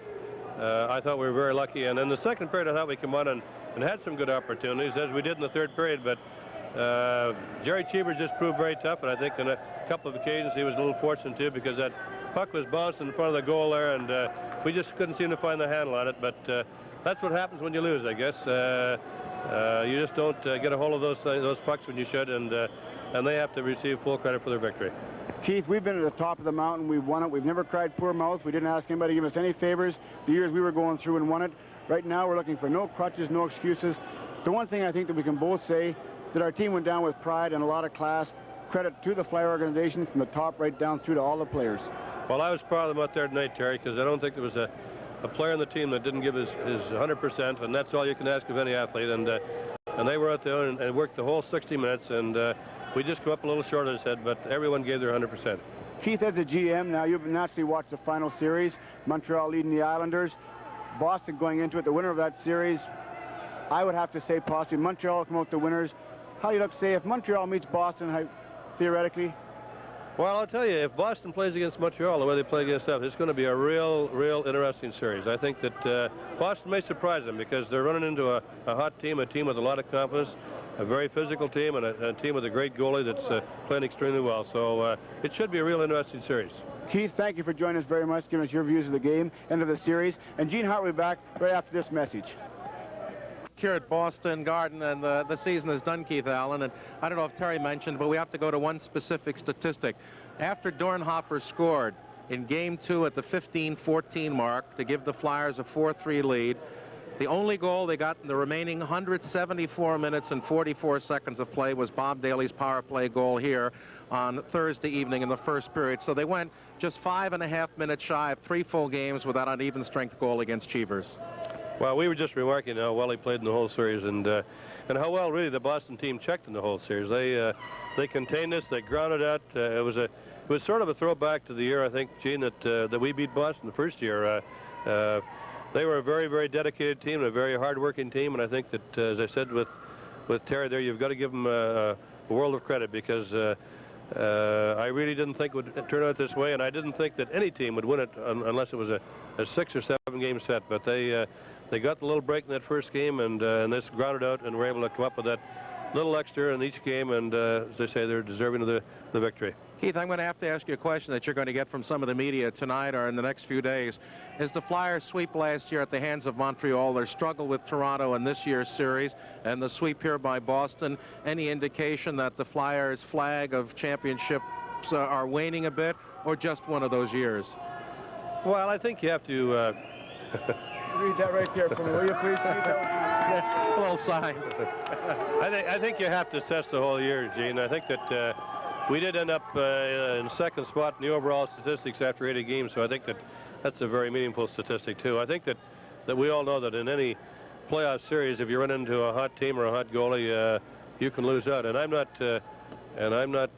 saying that we don't maybe have to make improvements like every other team, but certainly we have a young hockey club, as I point out so often. I think we've made some good steps this year in acquiring some of the younger players, and hopefully we can continue to be a real powerhouse in the league. Well, that's pretty much it from here, and since this is my last words for the season, I'd like to thank everyone again. It's been a thrill being with you for the 10th straight year. And remember, Keith, as I always said, one time you said this to me. I said, gee, you can't figure it, Keith.